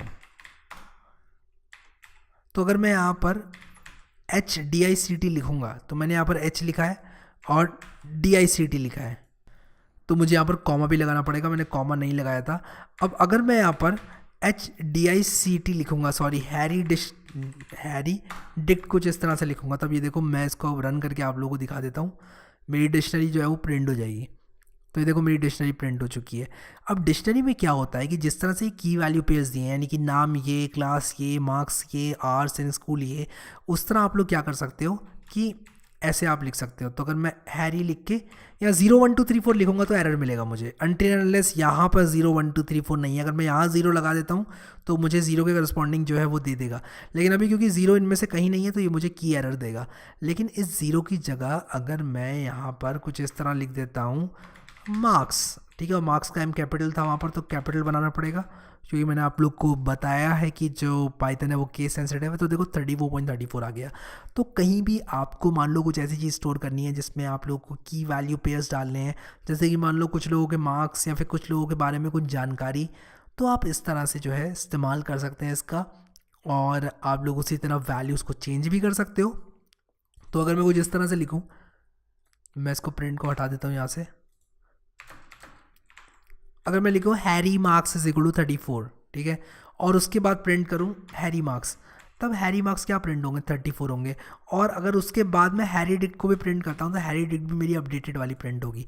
तो मार्क्स चेंज कर दिए यहाँ पर, तो देखो यहाँ पर मार्क्स जो है वो अपडेटेड वाले प्रिंट हो रहे हैं। तो इस तरह आप लोग जो है डिक्शनरी के आइटम्स को अपडेट कर सकते हैं। अब यहाँ पर डिक्शनरी के फंक्शंस जो होते हैं वो मैं कहूँगा आप गूगल करें। वैसे लेंथ एल के लिए LEN आप यूज़ कर सकते हैं। एक एलिमेंट को रिमूव करना है तो आप डॉट पॉप कर सकते हैं। जैसे कि मान लो मैं यहाँ पर हैरी डिक डॉट पॉप लिखूँ और मान लो मुझे मार्क्स नहीं चाहिए तो मैं कुछ इस तरह से लिख दूँगा, और यहाँ पर आप लोग देखो कि इसमें से मार्क्स गायब हो चुके हैं। अब डिक्शनरी में से मैंने जो डिक्शनरी प्रिंट की है उसमें से मार्क्स सब गायब हो चुके हैं। उसी तरह आप डेल और क्लियर कीवर्ड का भी इस्तेमाल कर सकते हैं, जिस तरह की हमने लिस्ट में देखा कि आप डेल और क्लियर का इस्तेमाल कर सकते हैं, और उसी तरह आप पॉप का भी इस्तेमाल कर सकते हैं। तो मैं यहाँ पर लिख देता हूँ आप लोगों के लिए, आप पॉप का इस्तेमाल कर सकते हैं, और उसी के साथ साथ आप यहाँ पर क्या कर सकते हैं, अपडेट का इस्तेमाल कर सकते हैं। और मैं कहूँगा कि आप लोग इनको ट्राई करें ज़रूर। अभी के लिए मैं डिक्शनरी में इतना ही रखूँगा। मैंने जिस तरह लिस्ट में एक्सप्लेन किया आप लोगों को, उसी तरह डिक्शनरी में भी लागू होते हैं ये फंक्शन डेल वाले और लेन वाले। तो लिस्ट, टपल, सेट और डिक्शनरी हमने कवर कर लिया है। ऑल राइट, सो फार सो गुड। अब हम यहाँ करेंगे क्या, हम यहाँ पे कंडीशनल्स देखेंगे। तो अगर मान लो कि मेरे पास यहाँ पर कुछ इस तरह से एक वेरिएबल है, मैं यहाँ से सबसे पहले प्रिंट स्टेटमेंट्स हटाऊंगा अपनी स्क्रिप्ट में से, बहुत सारे प्रिंट स्टेटमेंट्स हो गए। अगर मान लो मेरे पास एक एज नाम का वेरिएबल है और मैंने उसको 34 कर रखा है, तो मैं यहाँ पर क्या कर सकता हूँ, चेक कर सकता हूँ कि मेरी जो एज है वो कितनी है। अब यहाँ पर मैं एक काम करता हूँ, इसको थोड़ा सा और रोचक बनाता हूँ, उसको थोड़ा सा और मज़ेदार बनाता हूँ। मैं एज को यूज़र से लेता हूँ इनपुट। तो यूज़र से इनपुट लेने के लिए आप कुछ इस तरह इनपुट फंक्शन का इस्तेमाल करते हैं और आप लिखते हैं एंटर योर एज, ठीक है। और यहाँ पर मान लेते हैं कि अभी हम एंटर करवाएंगे एज यूज़र से और उसको प्रिंट करके दिखा देंगे। तो मैं रन करता हूँ यहाँ पर और एंटर योर एज किया मैंने, मान लो 45, और यहाँ पर देखो 45 प्रिंट हो गई है। तो इस तरह हम जो है इनपुट ले सकते हैं। इसको थोड़ा अच्छा बनाने के लिए एक \n लगा देता हूँ। उससे होगा क्या कि जो मेरा नए लाइन में यहाँ पर आएगा एज के बाद, मैं यहाँ पर अगर 34 लिखूँगा तो ये 34 प्रिंट कर रहा है। कोई इसमें बड़ी चीज़ नहीं है। एक चीज़ यहाँ पर आप लोगों को दिखाना चाहूँगा, मैं इंटीजर प्रिंट कर रहा हूँ, लेकिन जो इनपुट फंक्शन होता है वो हर चीज़ को एज अ स्ट्रिंग कैप्चर करता है। तो टाइप इसका प्रिंट करूँगा तो स्ट्रिंग आएगा, चाहे मैं इसमें कुछ भी लिखूँ, नंबर डालूंगा तब तो स्ट्रिंग आएगा, और कोई स्ट्रिंग डालता हूँ अगर तब भी स्ट्रिंग आएगा। तो इस चीज़ से हमें जो है क्या करना पड़ेगा, क्योंकि हम एज इनपुट कर रहे हैं इसलिए हमें इसको टाइपकास्ट करना पड़ेगा। तो मैं यहाँ पर कह दूंगा कि जैसे ही किसी ने प्रिंट करी एज अपनी डाली, तो मैं कह दूंगा भाई age is equal to int of age, यानी कि जो स्ट्रिंग में एज आई है उसको इंटीजर बना दो। तो इस बार अगर मैं कोई भी एज प्रिंट करूँगा या फिर डालूंगा तो देखो ये क्लास इंट का बता रहा है अब उसको, क्योंकि मैंने चेंज कर दिया उसको इंटीजर में, जिस तरह मैंने अभी बताया था कुछ देर पहले टाइप कास्टिंग के बारे में। अब यहाँ पर हम करेंगे क्या, इसको मिटा देता हूँ मैं ये प्रिंट स्टेटमेंट को, ये सिर्फ आप लोग को बताने के लिए बताया था मैंने। एज को मैंने इंटीजर में कन्वर्ट कर दिया। अब मैं यहाँ पर कुछ इस तरह से कह सकता हूँ कि अगर एज ग्रेटर देन 18 है तो मैं यहाँ पर लिख देता हूँ you can drive a car, ठीक है।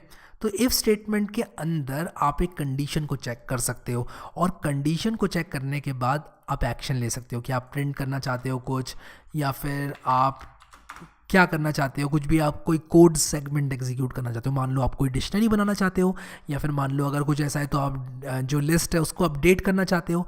तो इस तरह आप, मैंने कहा कि अगर एज ग्रेटर देन 18 है तो प्रिंट कर दो एल्स, वरना प्रिंट करो you can not drive, as simple as that. तो मैं इसको रन करूँगा यहाँ पर, enter your age 34, you can drive a car. अगर मैं इसको रन करके यहाँ पर 2 डालता, यू कैन नॉट ड्राइव, ठीक है। तो इस तरह से आप लोग यहाँ पर चेक्स लगा सकते हैं। अब यहाँ पर मान लो मैं यहाँ पर एलिफ लिखूँ, अब ये एलिफ जो है थोड़ा सा जो है मैं यहाँ पर कुछ इस तरह से इसको लिख रहा हूँ। अब आप लोग को ये शायद ऐसा लगे मैं क्या लिख रहा हूँ, लेकिन मैं समझाऊंगा, मुझे थोड़ा टाइम दो आप। और मैं यहाँ पर मैं यहाँ पर लिख देता हूँ you are an awesome teen, ठीक है। मैंने सिंपली लिखा है कि किसी की एज 18 है तो उसको ये दिखा दो, ठीक है। और ग्रेटर देन 18 है अगर किसी की, तो क्या करो, ग्रेटर देन 18 अगर किसी की है तो उसको ये दिखा दो। ये दोनों कंडीशन अगर नहीं मिलती हैं तब क्या होगा, ये एल्स को एग्जीक्यूट कर देगा।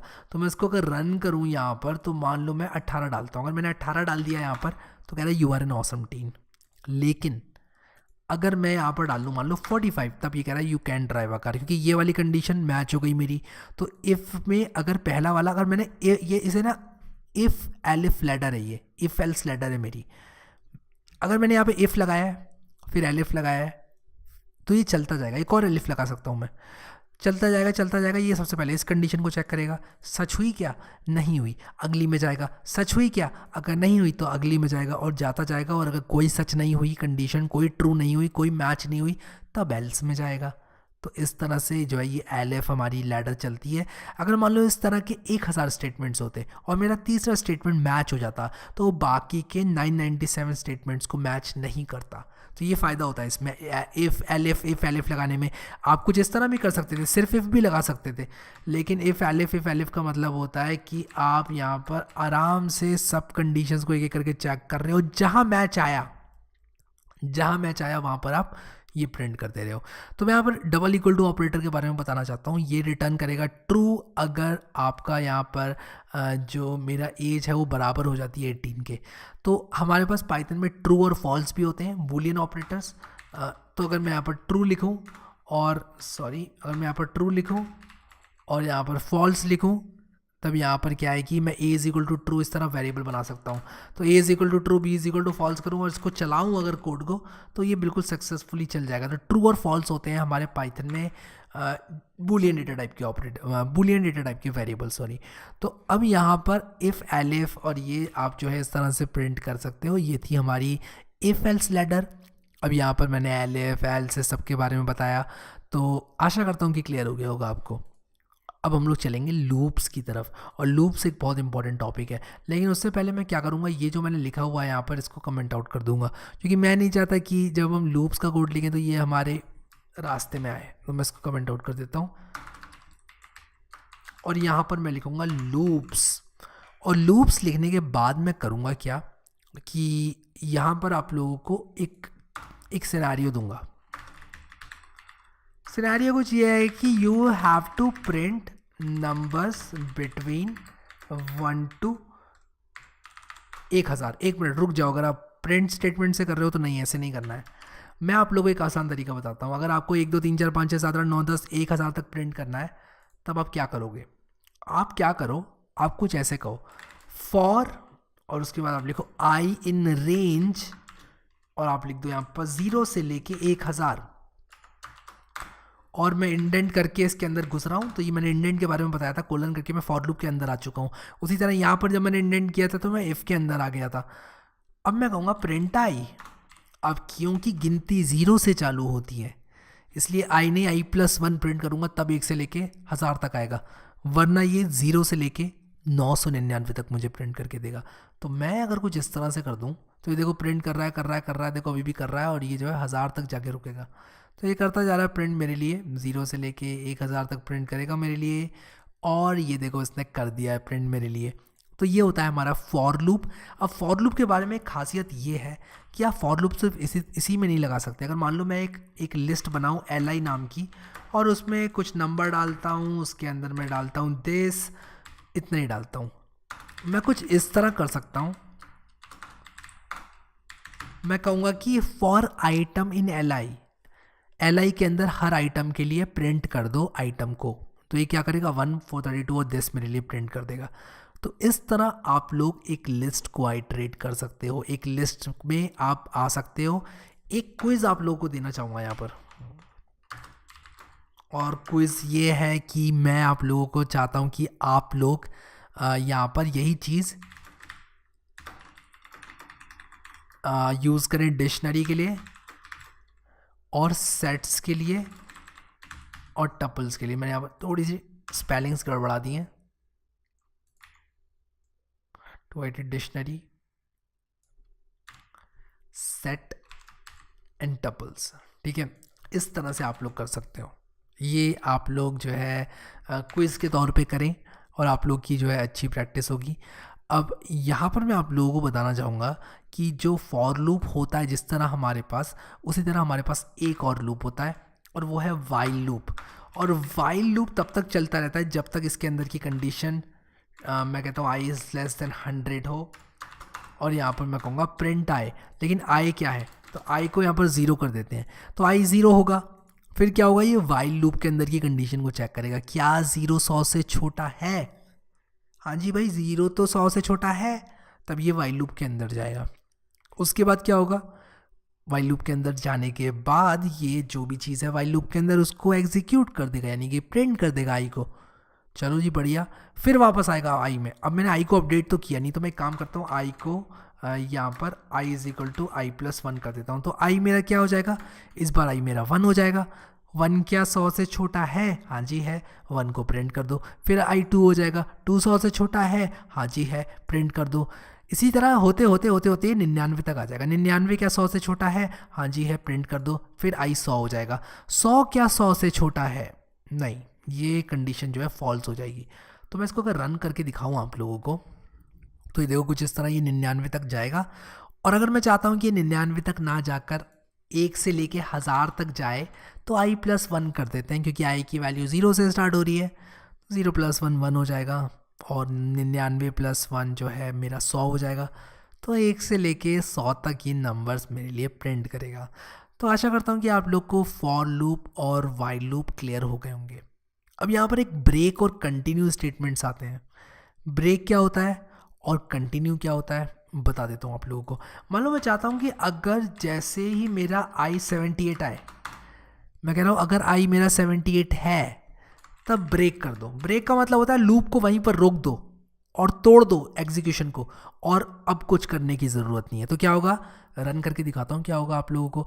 देखो जैसे ही 78 हुआ, इसने क्या किया, 79 को प्रिंट किया था, क्योंकि i जो है मेरा i+1 प्रिंट कर रहा हूँ मैं। 78+1 प्रिंट किया, उसके बाद इसने लूप के एग्जीक्यूशन को तोड़ दिया। इसने कहा नहीं अब मत करो एग्जीक्यूट, ख़त्म। ब्रेक का मतलब ये होता है। अगर मैं ब्रेक की जगह यहाँ पर कंटिन्यू लिखता, कंटिन्यू का क्या मतलब होता है, कंटिन्यू का मतलब होता है कि ये जो करने वाले थे अब यहाँ से, अब यहाँ के बाद जो आप करने वाले थे वो मत करना, ठीक है, ये मतलब होता है, करना मत वो, और अब क्या करो आप अगली आइट्रेशन में चले जाओ। तो मैं इसको थोड़ा चेंज करूँगा लूप को यहाँ पर, और चेंज करने का रीज़न जो है बहुत ऑब्वियस है। मैं चाहता हूँ कि सबसे पहले मेरा i इंक्रीमेंट हो, उसके बाद मैं कुछ करूँ, ताकि मैं देख पाऊँ कि अगर मैं कंटिन्यू इस्तेमाल कर रहा हूँ तब यहाँ पर कुछ नहीं होगा उस i के लिए, यानी कि i 78 के लिए ये चीज़ रन नहीं होगी, क्योंकि यहाँ मैंने कंटिन्यू कर दिया। कंटिन्यू का मतलब अगली वाली आइट्रेशन को कंटिन्यू कर दो। दिखाता हूँ आप लोगों को यहाँ पर मैं रन करके, तब समझ में आएगा। जैसे ही i की वैल्यू 78 हुई, कहाँ गया मेरा 78, इसने क्या किया, इसको स्किप कर दिया लूप को, इसने अगले वाले i के लिए यहाँ पर प्रिंट किया। तो 78 के लिए इससे 79 प्रिंट करना था, देखो यहाँ 79 आपको नहीं दिख रहा है, क्यों नहीं दिख रहा है? क्योंकि इसने स्किप कर दिया। यानी कि कंटिन्यू का मतलब ये होता है कि इसके आगे जो करने वाले थे वो मत करो, अगले वाले आइट्रेशन के लिए करो। अब आप सीधा अगली वाली आइट्रेशन में चले जाओ। तो इस तरह यहाँ पर ये जो हमारा वाइल लूप है वो काम करता है। फॉर लूप में मैंने रेंज के बारे में बताया था। रेंज के बारे में बताता हूँ। एक फंक्शन होता है, और फंक्शंस क्या होते हैं अभी बताता हूँ थोड़ी देर में। लेकिन रेंज क्या करता है, 0 से लेके 1000 तक सारे के सारे एलिमेंट्स तक आप लोगों को आप आइट्रेट कर सकते हो। अभी जो वाइल लूप और फॉर लूप मैंने यहाँ पर लिखा हुआ है इसको मैं जल्दी से कमेंट आउट कर देता हूँ, क्योंकि मैं यहाँ पर अभी करने क्या वाला हूँ, आप लोगों को बताने वाला हूँ फंक्शंस के बारे में। तो यहाँ पर हम करेंगे क्या, अब मैं यहाँ पर लिख दूंगा फंक्शंस, और यहाँ पर मैं नीचे लेकर आऊँगा, इसको लिखूँगा यहाँ पर फंक्शंस की जगह एक फ़ंक्शन क्रिएट करूँगा आप लोगों के लिए। तो आप कहेंगे फंक्शन होता क्या है? फंक्शन एक ऐसा ब्लॉक ऑफ कोड होता है जिसको जब आप चाहें रन कर सकते हैं उसका नाम पुकार कर। जैसे कि मान लो मैं यहाँ पर एक ग्रीट नाम का एक फंक्शन बना दूँ। ये सिंटेक्स है, सबसे पहले डेफ लिखा जाता है, फिर फंक्शन का नाम लिखा जाता है, फिर इस तरह से आपको ब्रैकेट खोल बंद करके कोलन लगा के फंक्शन के अंदर घुसना होता है। अब मैं आपको कुछ इस तरह लिख सकता हूँ, गुड मॉर्निंग सर, और मैं यहाँ पर गुड मॉर्निंग सर जैसे ही लिखूँगा तो होगा क्या, मैं यहाँ पर इसको ज़रा ग्रीट लिखकर इसको कॉल करता हूँ। अगर मान लो मैं इसको कॉल नहीं करता हूँ तब क्या होगा? तब जी कुछ नहीं होगा, क्योंकि कुछ किया ही नहीं है। अब मैं जब चाहूँ इसको कॉल कर सकता हूँ इस तरह से। तो मैं जैसे ही ग्रीट लिखूँगा ऐसे, तब क्या होगा, मैं इसको रन करूँगा तो ये गुड मॉर्निंग सर मुझे प्रिंट करके देगा। और जितनी बार मैं इसको रन करता जाऊँगा उतनी बार ये मुझे गुड मॉर्निंग सर देता जाएगा। तो एक तरह से मैंने इस चीज़ को, एक ब्लॉक ऑफ कोड को मैंने इतने छोटे में कन्वर्ट कर दिया। तो ये होता है फंक्शन। तो जैसे ही मैं इस फंक्शन को रन करूँगा तो इसके अंदर जो भी इस फंक्शन की बॉडी के अंदर है, यानी कि इसके अंदर जो भी लिखा है, मान लो मैं यहाँ पर good morning sir, good morning ma'am और गुड मॉर्निंग अंकल लिख दूँ, तो जितना भी मैंने लिखा है सबका सब एग्जीक्यूट होगा। तो मैं भी सिर्फ इसको एक बार कॉल करूँगा यहाँ पर, और उसके बाद आप लोग देखो यहाँ पर लिखा हुआ है ग्रीट, और जैसे ही मैंने ग्रीट किया, good morning sir, good morning ma'am, good morning uncle, ये तीनों यहाँ पर प्रिंट हो गए। तो यहाँ पर मैं इस तरह फंक्शन यूज़ कर सकता हूँ। अब यहाँ पर मान लो मैं ग्रीट के साथ साथ मैं यहाँ पर कोई आर्ग्यूमेंट लेना चाहूँ, या फिर मैं एक काम करता हूँ कि मैं इस फंक्शन को सीधे का सीधा यहाँ पर कमेंट आउट कर देता हूँ, और कमेंट आउट करने के बाद मैं एक नया फंक्शन बनाता हूँ जिसका नाम मैं रखूँगा सम, और वो 2 नंबर लेगा एज एन आर्ग्यूमेंट। तो कोई भी आर्ग्यूमेंट मैं एक फंक्शन को देना चाहता हूँ तो मैं यहाँ पर उनको लिख देता हूँ a, b, और मैं यहाँ पर रिटर्न a+b अगर लिखूँगा तो मेरा जो फंक्शन है वो रिटर्न करेगा क्या, a+b। तो इसका मतलब ये है कि जब भी जहाँ पर मैं सम 3,4 लिखूँगा वो चीज़ रिप्लेस हो जाएगी इस चीज़ से जो भी मैं रिटर्न कर रहा हूँ। मैं आप लोगों को करके दिखाता हूँ इस चीज़ को। तो ये सिंटेक्स आप लोग ध्यान में रखना कि कोई भी चीज़ मैं कुछ भी कंप्यूटेशन कर सकता हूँ उस फंक्शन के अंदर, कुछ प्रिंट स्टेटमेंट्स भी लिख सकता हूँ, और उसके बाद एक वैल्यू को रिटर्न कर सकता हूँ। तो यहाँ पर मैं a+b को रिटर्न कर रहा हूँ। अगर मैं यहाँ पर लिखूँ सम 34 प्लस ये, तब आपको क्या लगता है यहाँ पर क्या प्रिंट होगा? यहाँ कुछ प्रिंट नहीं होगा, क्योंकि मैं सिर्फ फंक्शन को कॉल कर रहा हूँ। अब यहाँ पर ये कह रहा है सम रिक्वेस्ट, सॉरी मुझे कॉमा लगाना चाहिए था, तो मुझे प्लस नहीं कॉमा लगाना चाहिए था, सॉरी 34,45, क्योंकि मैं a की जगह 34 रखना चाहता हूँ, b की जगह 45 रखना चाहता हूँ। रन करूँगा इसको जैसे ही, तो कुछ प्रिंट नहीं हुआ क्योंकि मैंने किसी चीज़ को असाइन ही नहीं करी सम की वैल्यू। अगर मैं यहाँ पर मान लो d = सम 34 और ये कर दूँ, और मैं यहाँ पर प्रिंट करूँ फिर d को, तब यहाँ पर क्या होगा, 79 प्रिंट हो जाएगा, क्योंकि मैं क्या कर रहा हूँ 45 में 34 को जोड़ रहा हूँ। तो इस तरह से आप लोग जो है यहाँ पर फंक्शंस को यूज़ कर सकते हैं, और फंक्शंस को आप लोग यूज़ कर सकते हैं वैल्यू रिटर्न करने के लिए, और वैल्यू रिटर्न करने के बाद आप लोग उसको डी में असाइन कर देंगे और डी को प्रिंट कर लेंगे। तो इस तरह से आप लोग फंक्शंस को यूज़ कर सकते हैं। अब यहाँ पर मैं चाहूँगा कि आप लोग अपने फंक्शंस बनाएं, और एक क्विज़ आप लोगों के लिए ये है कि आप लोग करें क्या, कि आप लोग एक फंक्शन बनाएं जो कि 3 आर्ग्यूमेंट्स लेता है और एक चीज़ रिटर्न करता है और साथ में कुछ प्रिंट भी करता है। तो अगर मैं यहाँ पर लिख दूँ कुछ इस तरह से, रनिंग सम, और रनिंग सम लिखने के बाद अब इसको रन करूँ प्रोग्राम को, तब ये रनिंग सम भी यहाँ पर प्रिंट कर देगा। तो इस तरह से आप लोग कुछ इस तरह प्रिंट कर सकते हैं कोई भी चीज़, और जब आप प्रिंट करेंगे कोई भी चीज़ तो वो आपको कंसोल में देखने को मिलेगी। तो ये था फंक्शंस, और आप लोग इसकी प्रैक्टिस करें और आप लोगों को और क्लियरली ये चीज़ समझ में आएगी। तो फंक्शंस में कुछ और चीज़ें भी हैं, जैसे कि आप लोग पूरी लिस्ट पास कर सकते हैं, या फिर आप लोग एक से ज़्यादा नंबर पास कर सकते हैं, या फिर आप लोग डिफ़ॉल्ट आर्ग्यूमेंट दे सकते हैं। जैसे कि मान लो a इज़ इक्वल टू 65 अगर मैंने यहाँ पर लिख दिया, तो अगर मैं a को पास ना भी करूँ तो उसकी वैल्यू 65 रहेगी। अब हम लोग यहाँ पर देखेंगे ऑब्जेक्ट ओरिएंटेड प्रोग्रामिंग। पाइथन एक ऑब्जेक्ट ओरिएंटेड प्रोग्रामिंग लैंग्वेज है। मैं इसको यहाँ पर इस तरह से कमेंट आउट कर दूंगा, और अब मैं अपने प्रोग्राम को जैसे ही रन करूँगा तब यहाँ पर मुझे कुछ देखने को नहीं मिलेगा। मैं यहाँ पर आप लोगों को क्लास के बारे में बताता हूँ। अगर मैं यहाँ पर क्लास लिखूँ और उसके बाद यहाँ पर मैं एम्प्लॉई लिख दूँ और उसके बाद कोलन लगा के मैं कुछ ऐसे करूँ, तो एक क्लास बन जाती है। लेकिन ये क्लास होता क्या है, मैं आप लोगों को क्लास के बारे में बताता हूँ। क्लास बिल्कुल ही एक टेम्पलेट की तरह होती है। जैसे मान लो कि एक वीडियो गेम है और आपको एक वीडियो गेम बनाना है। अब वीडियो गेम के अंदर क्या क्या चीज़ें होती हैं, कोई गेम होता है उसमें बहुत सारे एनिमीज़ होते हैं, एक प्लेयर होता है। अब जो एनिमी होता है वो भी चल सकता है और जो प्लेयर होता है वो भी चल सकता है। तो जो चलने का कोड है आप कितनी बार लिखोगे, हर एनिमी के लिए लिखोगे क्या? 1000 एनिमीज़ हैं तो क्या आप 1000 बार उसको लिखोगे? ऑब्वियसली नॉट, आप ऐसा नहीं करोगे। तो आप करोगे क्या? तो आप सिंपली क्या करोगे, एक बेस कोड लिख दोगे, एक टेम्पलेट बना दोगे कि यार मैं एक ऐसी क्लास बना देता हूँ जो कि क्या करेगी, जिससे मैं डिराइव करके और नई नई क्लासेस बना सकता हूँ। जैसे कि मान लो आपने इंसान की एक क्लास बना दी, क्लास ह्यूमन बीइंग। अब ह्यूमन बीइंग के पास क्या होती है, हाथ होते हैं, पैर होते हैं, वो सब चीज़ें आपने उस क्लास में डिफाइन कर दी। उसके बाद जब आपको एनिमी बनाना है तब एनिमी किस तरह चलेगा वो आप ओवरराइट कर सकते हो उस क्लास में, और जो प्लेयर है वो किस तरह चलेगा वो चीज़ आप ओवरराइट कर सकते हो। प्लेयर के पास क्या क्या राइट्स हैं, क्या क्या प्रिविलेजेस हैं, वो चेंज कर सकते हो। तो इस तरह से आप इनहेरिटेंस की मदद से अपने कोड को कम कर सकते हो।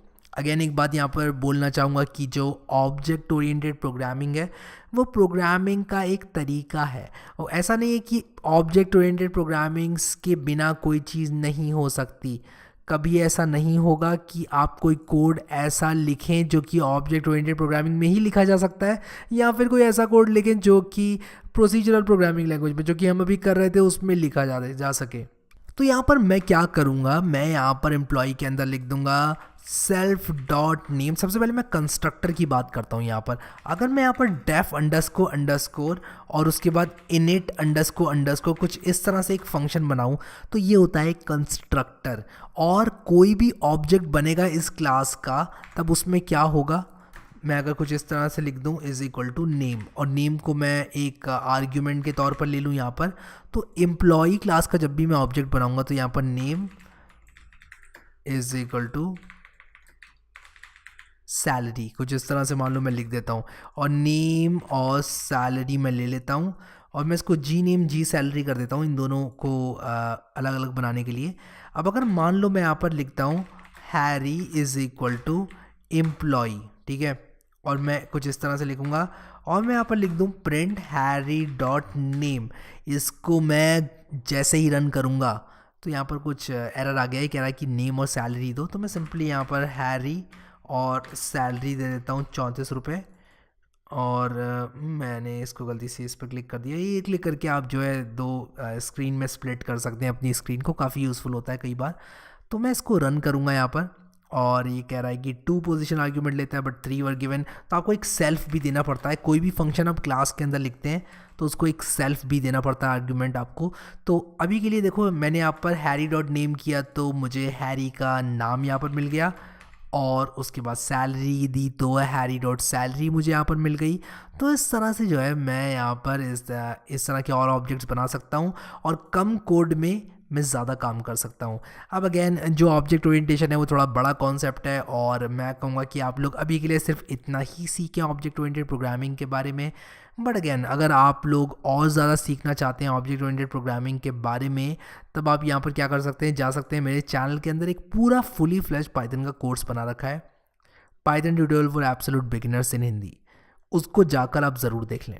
उसमें मैंने शुरू से लेके आखिर तक पाइथन आप लोगों को सिखाया हुआ है और आप लोगों के लिए बहुत इजी रहेगा पाइथन सीखना अगर आप उसको फॉलो करते हैं, मेरी गारंटी है। तो आप जाएं प्लेलिस्ट वाले सेक्शन में और आपको मिल जाएंगे वो वीडियोस सारे के सारे। थोड़ा लंबा कोर्स है क्योंकि वो पूरा कंप्लीट कोर्स है, एकदम सब चीज़ मैंने उसमें A to Z आप लोग को बताई हुई है।